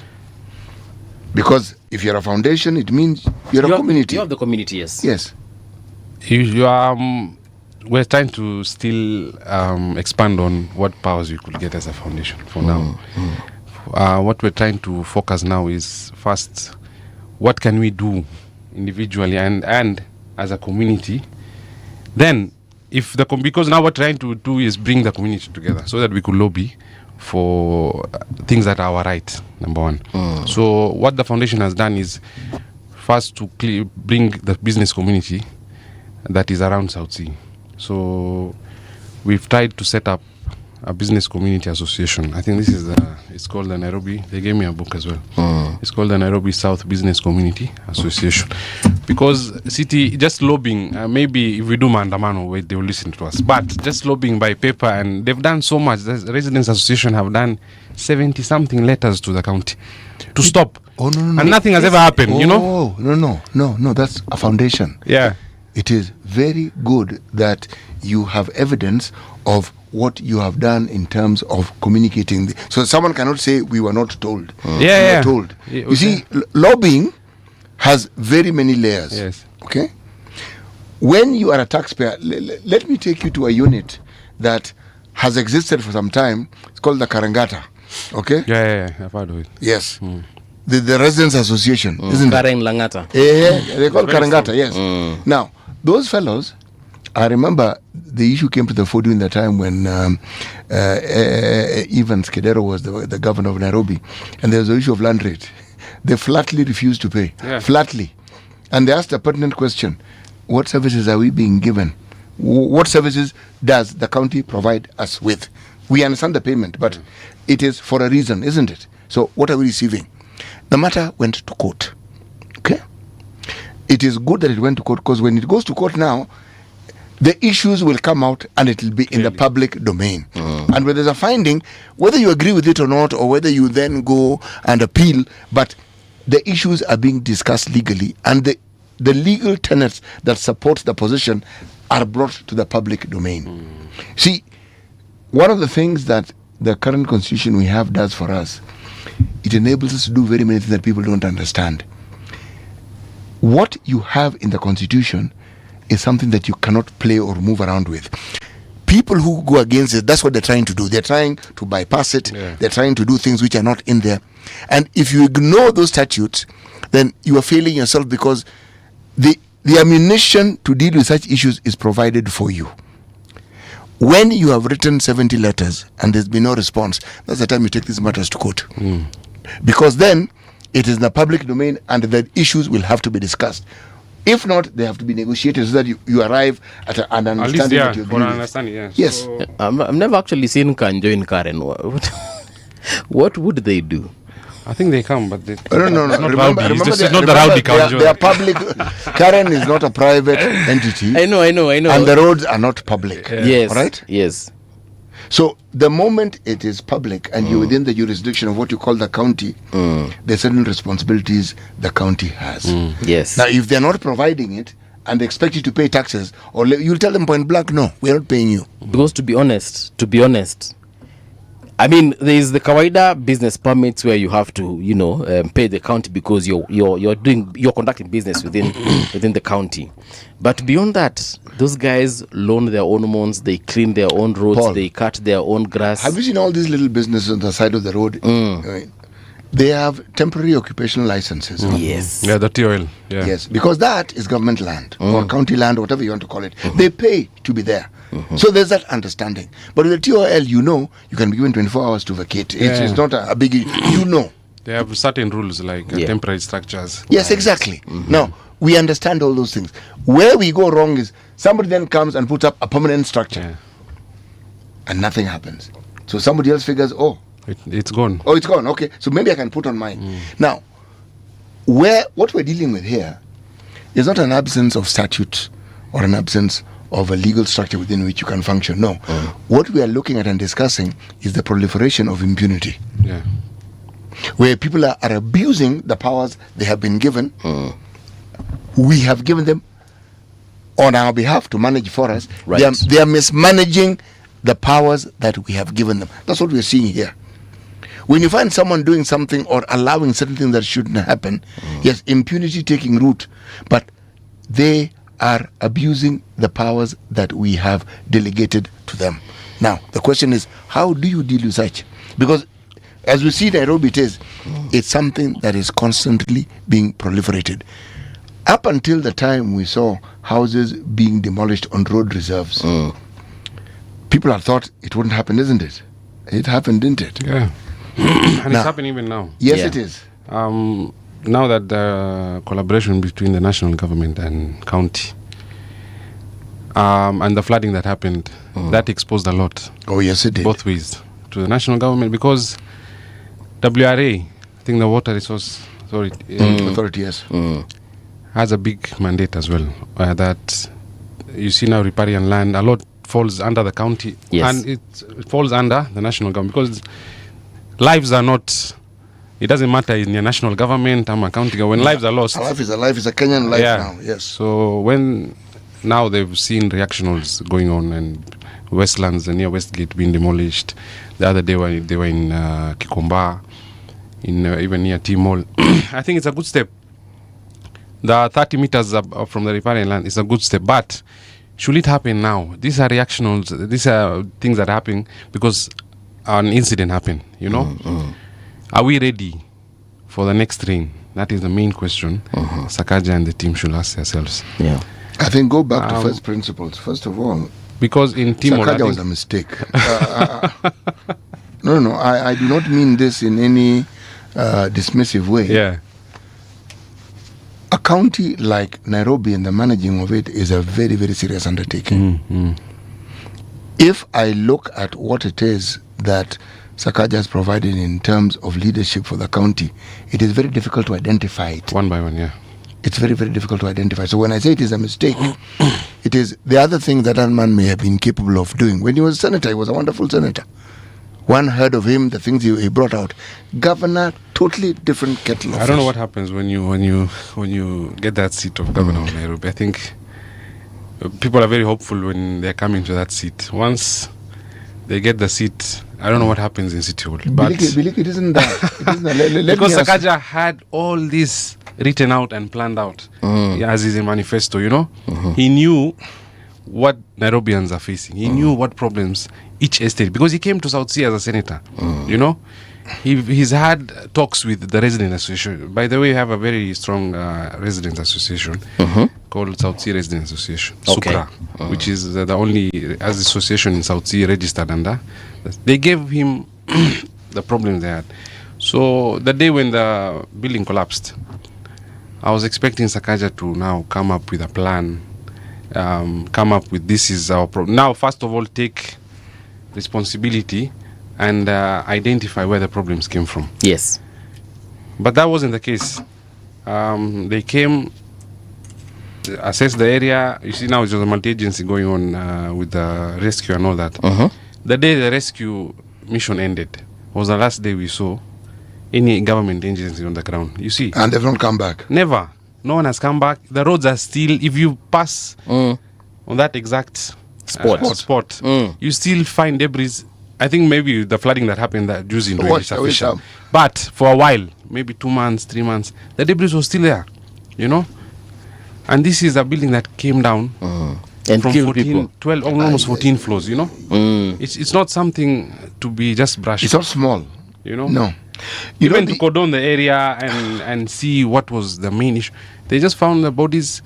The site was now closed. They recovered all the bodies? There were 2 bodies, yes. Okay. Once the second body was recovered. That's it. The tent was put down, the military left, the county left, NCA left.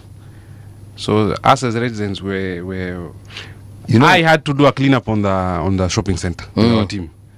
The third or fourth day when we saw, that's the main shopping center. You know, it fell just like 10 or 15 meters away from the South Sea shopping center. Yeah. So there was no real sense of urgency. So the community actually had to come in. We just have to come and do the cleanups, wash the whole area, and at least business could be back to. May I ask? You know, because and so this that's is what us now as residents, you ask yourself, is it because a lot of guys have given up on South Sea. All residents have now sold their houses and moved out because there's no intervention, you know. But let me ask you, Biliki, because I am sure in that area you have got leadership. For example, yes, there we have is an MCA, we have an MP. But apart from those ones, kuna tu like a regional office here in Nairobi. Kuna ama haiko? We only have the MCA's office in South Sea. Okay. Maybe we have a national government office where now the chief sits, the IBC office. There's no sub-county office? There is a sub-county office. Yes. Right next to Madaraka. Hiyo ni ofisi ya DO. You know, hiyo tu ndio structures iko. Hiyo ni office of the president. Yes. Hey, So there is a sub-county office. There is a DCC. There is a chief. Right. Assistant DCC. You know. There is the whole government structure is there. Now, if you check Wilson, it's right next to Wilson. Yes. Yes, it is. It's a stone throw away from where the building collapsed, you know. So as ingekuwa maybe another area, yes, or another town, or another city, in another country, things wouldn't have been the way they are. When you engage the DOs and the chiefs and whatever, what do they say? There's blame you're going on. You kick the look. But that's the reality. There's a governor, no? I've heard people say very negative things about. That's the governor of Mombasa. I particularly like that gentleman. Abdul Samad. Yes, because he's not loud, he's not... But the thing that person has done that I never highlighted, when he had a similar problem to that one, he is the one who brought down that the house, yeah. He brought the military. It was planned. People who know how to, demolitions. Oh, yes. Because he knew this one, if you don't demolish it, it's going to bring deaths. Now, one person died, but that person, it was a different circumstance. Yeah. The person sort of like moved in. I don't know whatever direction was going in, but it collapsed on him. Now, I'm simply saying, you don't need 10 examples to understand what leadership then means. You see, it was reported to him. Somebody must have said, look, this building was supposed to be up to this floor. These fellows have decided to take advantage of whatever, and this is the problems we're going to have. He got experts and they told him, this thing has to come down. There's no option. He brought it down. Of course, there was a hue and cry. Of course, the developers made noise and did whatever, but it came down. Leadership. You're telling me this particular city, this county, There are no people who could have told the governor there's a problem in this building or there are problems within this building.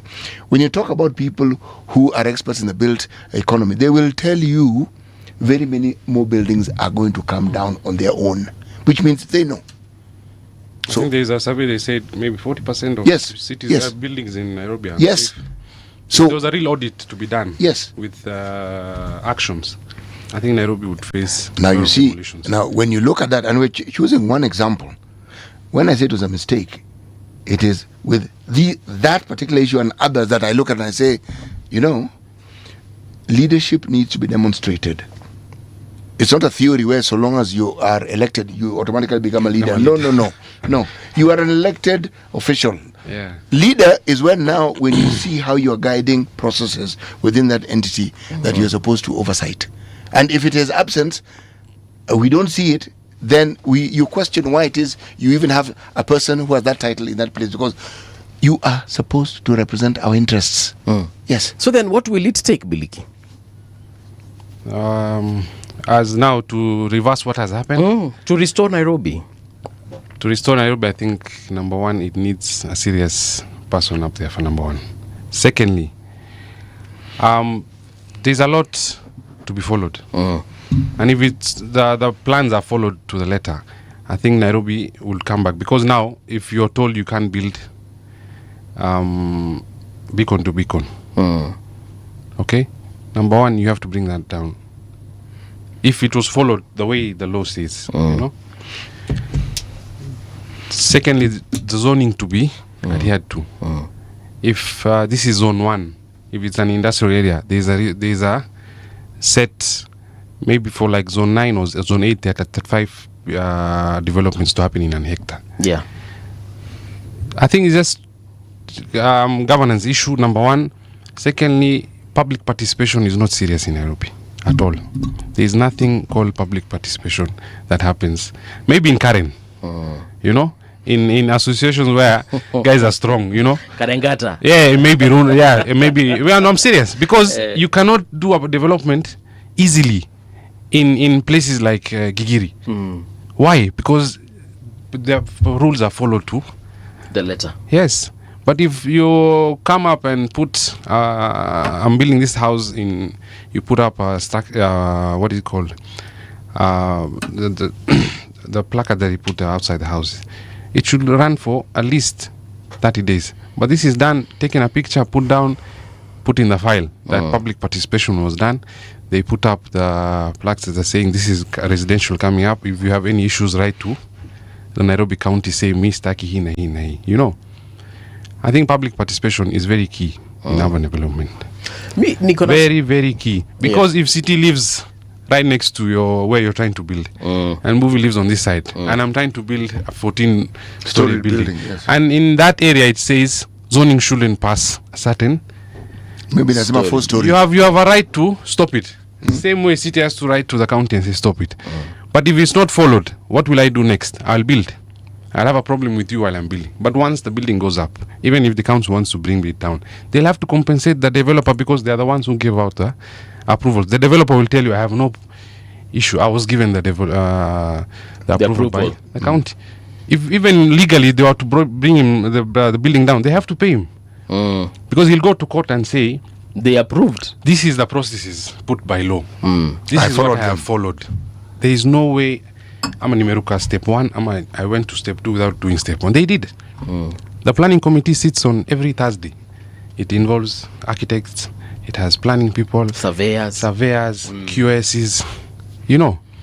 It's not that they don't see these plans. They do.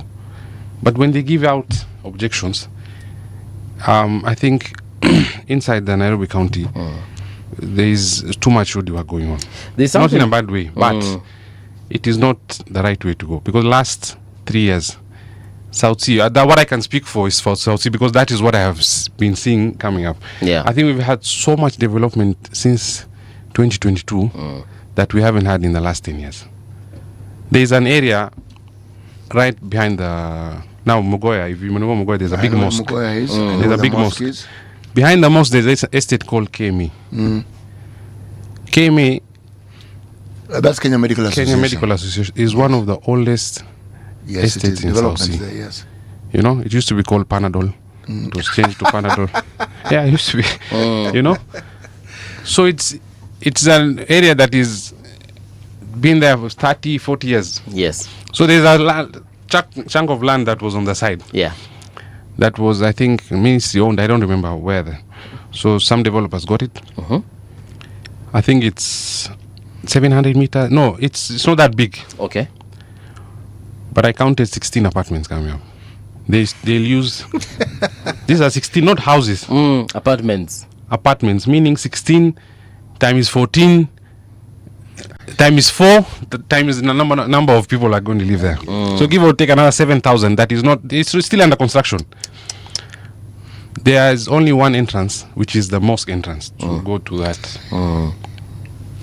So they remember the mosque holds maybe 1,000 packs. Yes. At any time. If you've been to Friday on that road, it is hectic going to the mosque alone. Because it's one entrance, one exit. So remember, these 17 apartments will have the same entry. You know? The same exit. On this side is the estate now, the KMA estate. Ideally, what would have been the idea was maybe to remove KMA estate and put this where KMA estate was. But no, they've done maybe 5 or 6 houses area. Has been built 16. Now remember, there is no, number one, roads to lead. 16 apartments need the whole infrastructure on their own. Yeah. It's like 3 affordable houses being built in that area. You know? So they need street lights. They need amenities for those people. You know, there's so many issues that will come up later, even health issues. There's houses that won't see direct sunlight in some rooms. For sure. So give or take 10, 15 years later, you'll find issues coming up with the kids that will be grown on that area, you know. There is no play area at all. Because what play area do you give if you can't even give up parking? You know, the developer is trying to maximize on the space. Yeah, I think even on the developer side, there's too much greed. Not to say it, but they're businessmen. You know, but if you want sustainability, your houses to stay for the next 20 or 30 years to come with tenants, you have to have a plan for those 30 to 20 years when you're building, you know? You know, the developer won't stay there. They won't. They're just constructing, get money every month. Which is wrong. You know? Hataishi hapo. But kama if the playing ground was made that way, you know, as a businessman, you'll always see, because now it's very expensive buying a plot of land in South Sea now. Close to 80 million, you know, for a bungalow house. That is not even, it is 50 by 100 or give or take 60 by 80 million. 80 million. So you as a developer, when you buy that place for 80 million, and your construction costs maybe another 140, 160, you're looking at almost 300 million, you know. There is no way you'll give out space for parking and a play area. Yeah. So whoever is going to now, because ule mtu katikati kwetu is the county government. It's like the referee between the existing tenants and the new tenants that are coming up in South Sea. So if that referee plays on one side, that's it. Of course, they'll overwhelm this side, you know. So what will the KMA estate have made so much noise going to the news? It's just now pure hate. Imefika mahali, they just, instead of now even looking for, say they've become now two sides. You know, there's the developers now saying, they even have their own association now because they couldn't integrate with the South Sea residents. The developers have their own association. Yes, you know. So it's even when you call now, let's say the county wants to call for a meeting and assess because now pressure has become too much, or this house they'll call the developer association and call resident association before they reach into an agreement, kwanza kutakuwa na issues being raised. We'll fanya hivi, this guy, this wasn't planned. So the guy at the chief of staff for urban planning will try and resolve kwanza the cases that are on the table now between these two people. When will he have time to tell these are what we need as guidelines to have? But there is the law. You know, there is what me and city will do, but there is the law. You know, there's And I thought the law prevails, but yes. That's where leadership comes in. There are decisions that historically one may forget because it's a long time since certain actions were taken. There is a park in New York called Central Park. Yeah. People just know the Central Park is a very, very large area. What many people do not know, that there was a community of 1,600 African American predominantly. They were later joined by some Irish and Germans who actually lived in that community. It's called Seneca, Seneca. Okay. There is an aspect of local eminent domain which was applied. You're talking about 1800s, around 1830s and so forth. This entire community was removed.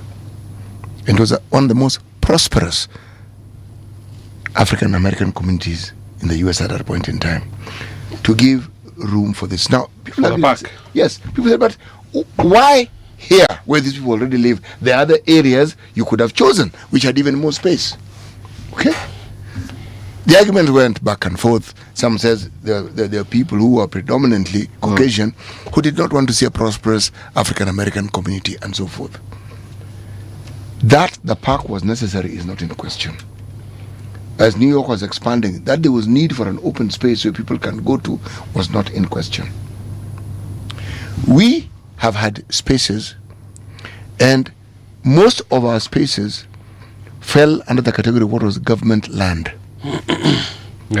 Over time, it has been the target of politicians and those who are close to power to get this land, which was meant for public use, to themselves. That's where the rain started beating us. School land was one of the first casualties. Schools didn't have individual titles like they do now. It was government land. And the law allowed the president to allocate. It was allowed. Yeah, to give out as gifts. It was allowed. You could apportion land and a gift. But when it's presented as government land, nobody tells you it's actually school land meant for a playground. There are cases even within this city where people took entire playgrounds for schools. Because you wonder, this school with 1,000 students, there was no space for playground. There was. It was taken out. Somebody took it. Now, what we are seeing is what happens when impunity is mature. And when it's mature, it means it has become a way of doing things. We ourselves are more or less resigned to saying, oh, this is the way things are done. When you get accustomed to it later, that's the bad thing, you know? Now, you've understood me perfectly. Because not everybody is comfortable with it. A generation comes into being who have seen all these things and they do not like it and they do not see why they should put up with it. We are already seeing it, and instead of reading the signs and understanding that there's a certain impatience with wrongdoing that has been developed in the country, it is being ignored. That impatience is real. Because the people who are complaining are people whose lives as contributors to the economy is beginning, and they're seeing these opportunities that we keep hearing don't exist. And they target and they realize we don't have these opportunities because of A, B. The laws exist, but because people do A, B, C, D, we are not in a position to enjoy the benefits as citizens of this country. You know, this citizenship, by the way, it's not that you are a more senior citizen. Everybody is a citizen. It's not, there are no senior citizens, there are no elder citizens, you're just a citizen. Okay? Why am I going along this path? Many of these buildings will be brought down at some point. Even if it takes time. Oh, no, they'll come down. They will come down. Nobody thought that those who had built on road reserves would have these things coming down. In an early hour, we were talking about this issue of the Ministry of Energy. And I brought it to the attention of our listeners that something similar happened in the year 2022 and 2023. Something similar. The taxpayer had to pay between 7 and 15 billion. That was the cost of the damage of the oil scandal then through a certain one entity which was pointed out, which was brought out, by the Auditor General. Okay? We now have something repeated. People resigned, people went to court, we didn't see the outcome. But this one, you'll pay for it, yeah. People were arrested. Just so that you understand. In that one, people just resigned. EACC came in. This one, people have been arrested. They're going to be arraigned in court. It comes at a time when people follow these things keenly. This will not go the same way the 2022. In my opinion, it will not. The reason is because it is being followed. And questions are being asked already. Why is the minister still in place? And his officials resign? It's being asked. They're not saying resign. They're asking, why is this person still in?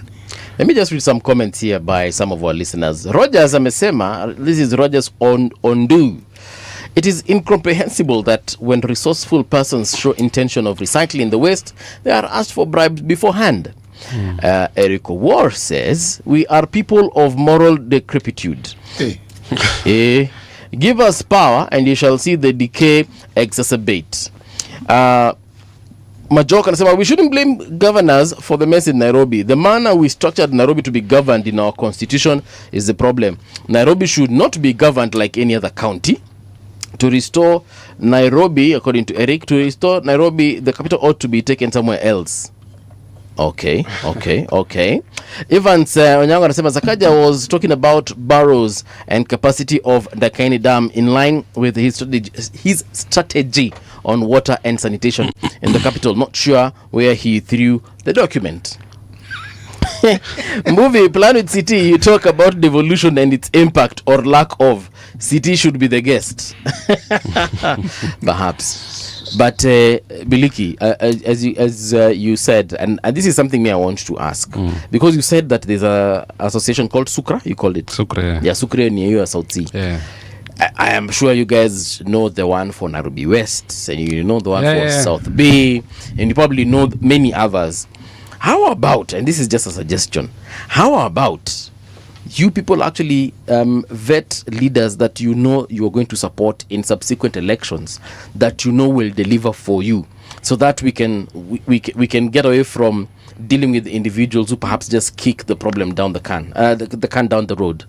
Like you said, you know, kiende huyu anakutuma kwa huyu anakutuma kwa huyu, and at the end of the day you just find yourself square one. Nothing is happening. That's a good one. For leadership, I think it still goes back to the voting system that happens in our areas.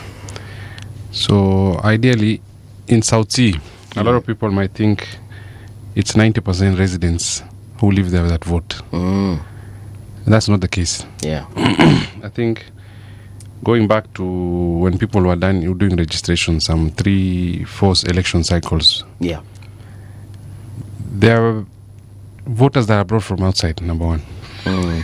Yeah, even Professor even if we just have to be real with the issue. Yes. You know, yes. They are called imported or diaspora voters that that are brought from different areas. So someone that is been brought from Machakos to come and vote in South Sea will not know the issues that are happening in South Sea. Okay. He'll vote because he was told to vote a certain way. Okay.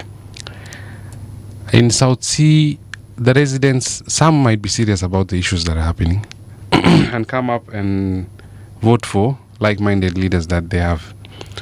Some will just kick the bucket and say, Imenda, you know? Even if we vote for leadership that we want. Nothing will change. Yeah, because that's the cycle we are used to. Remember, these are 15 years since devolution started. I think we're going to 15 years now, yes? Yes. The third cycle now. Sakaja will finish. Meaning, someone who's 25 years old, when he was 10 years old is when devolution started. So whatever he's seeing is the way of life that he's been, you know. So I think civic education still goes back to educate the voting blocks on, first of all, who should be a leader, number one. Manifestos need to be taken seriously. You know, someone that hasn't done anything when he was doing the campaign, someone should not be in your priority list. Thirdly, how do we put the leader on check? You know, they should be accountability issues, and it still starts from now strengthening the associations that we have. That's why I advocate for having strong associations from the business communities to South Sea residents. I keep on doing, there's a group in South Sea Residents Association. There's always taggle, because I told them, number one, without pulling resources together an association can never be strong because you need money to lobby. You need money for legal. These are your residents. You pay service charge to your estates. Yes. Why can't you guys now put, even if it's every house paying maybe 100 shillings, 150 shillings for resources too? A lot of associations fail because they don't have the capacity to push for certain things. You know, a very good example for an association that worked is Eastleigh Business Community.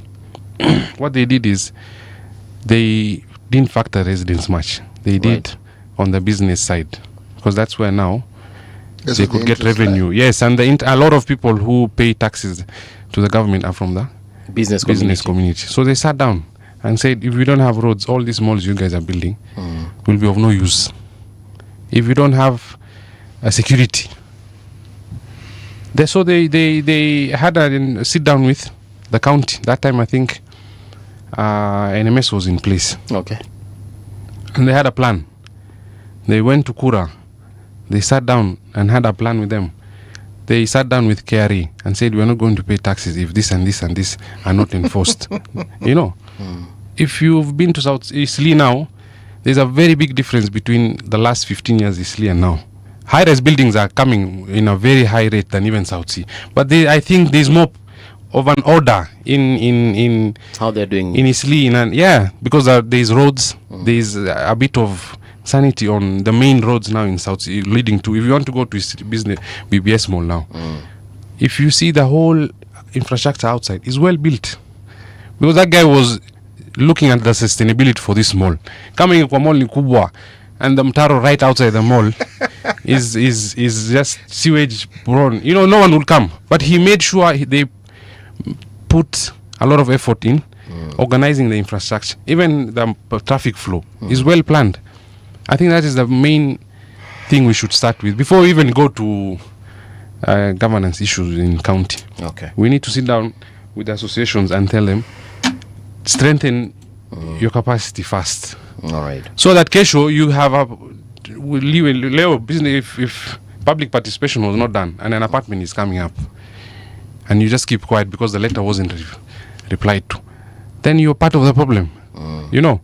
But if we had our voice heard by becoming more stronger, you know, pushing people, having structures in your association, by we having a spokesman that could go, this guy could push this guy would look for, would put pressure on. Better off right now, yeah. You know, but I think the foundation, that's our next step now. We already registered more than, I didn't know there were very many businesses in South Sea. We have 600 plus businesses in South Sea. So we're in the process of registering them now, calling them for a full meeting, talk about the agenda that we're trying to achieve. Then maybe in the next election cycle, once we get a new leader, put him accountable too, because I don't think South Sea would survive for the next 5 years if issues are not handled properly. Biliki, we have come to the end of the show. We have actually overrun by about 5 minutes or so. Thank you, sir. But this is an important conversation for sure. So what we'll do is that once you guys have done some of those things that you've said, please come to Patie, an update on exactly where you have reached and perhaps any solutions that might have come out of that particular meeting. This is where we come to an end, folks. Eric War, Pap D, hey, jina yako ni refu, Kelvin Wanyonyi and team, thank you so much for participating in this conversation. Happy Easter, Maze, as much as we have come to the end of it. See you tomorrow bright and early. Right now, though, I leave you in the safe hands of Daira Ahmed with the news.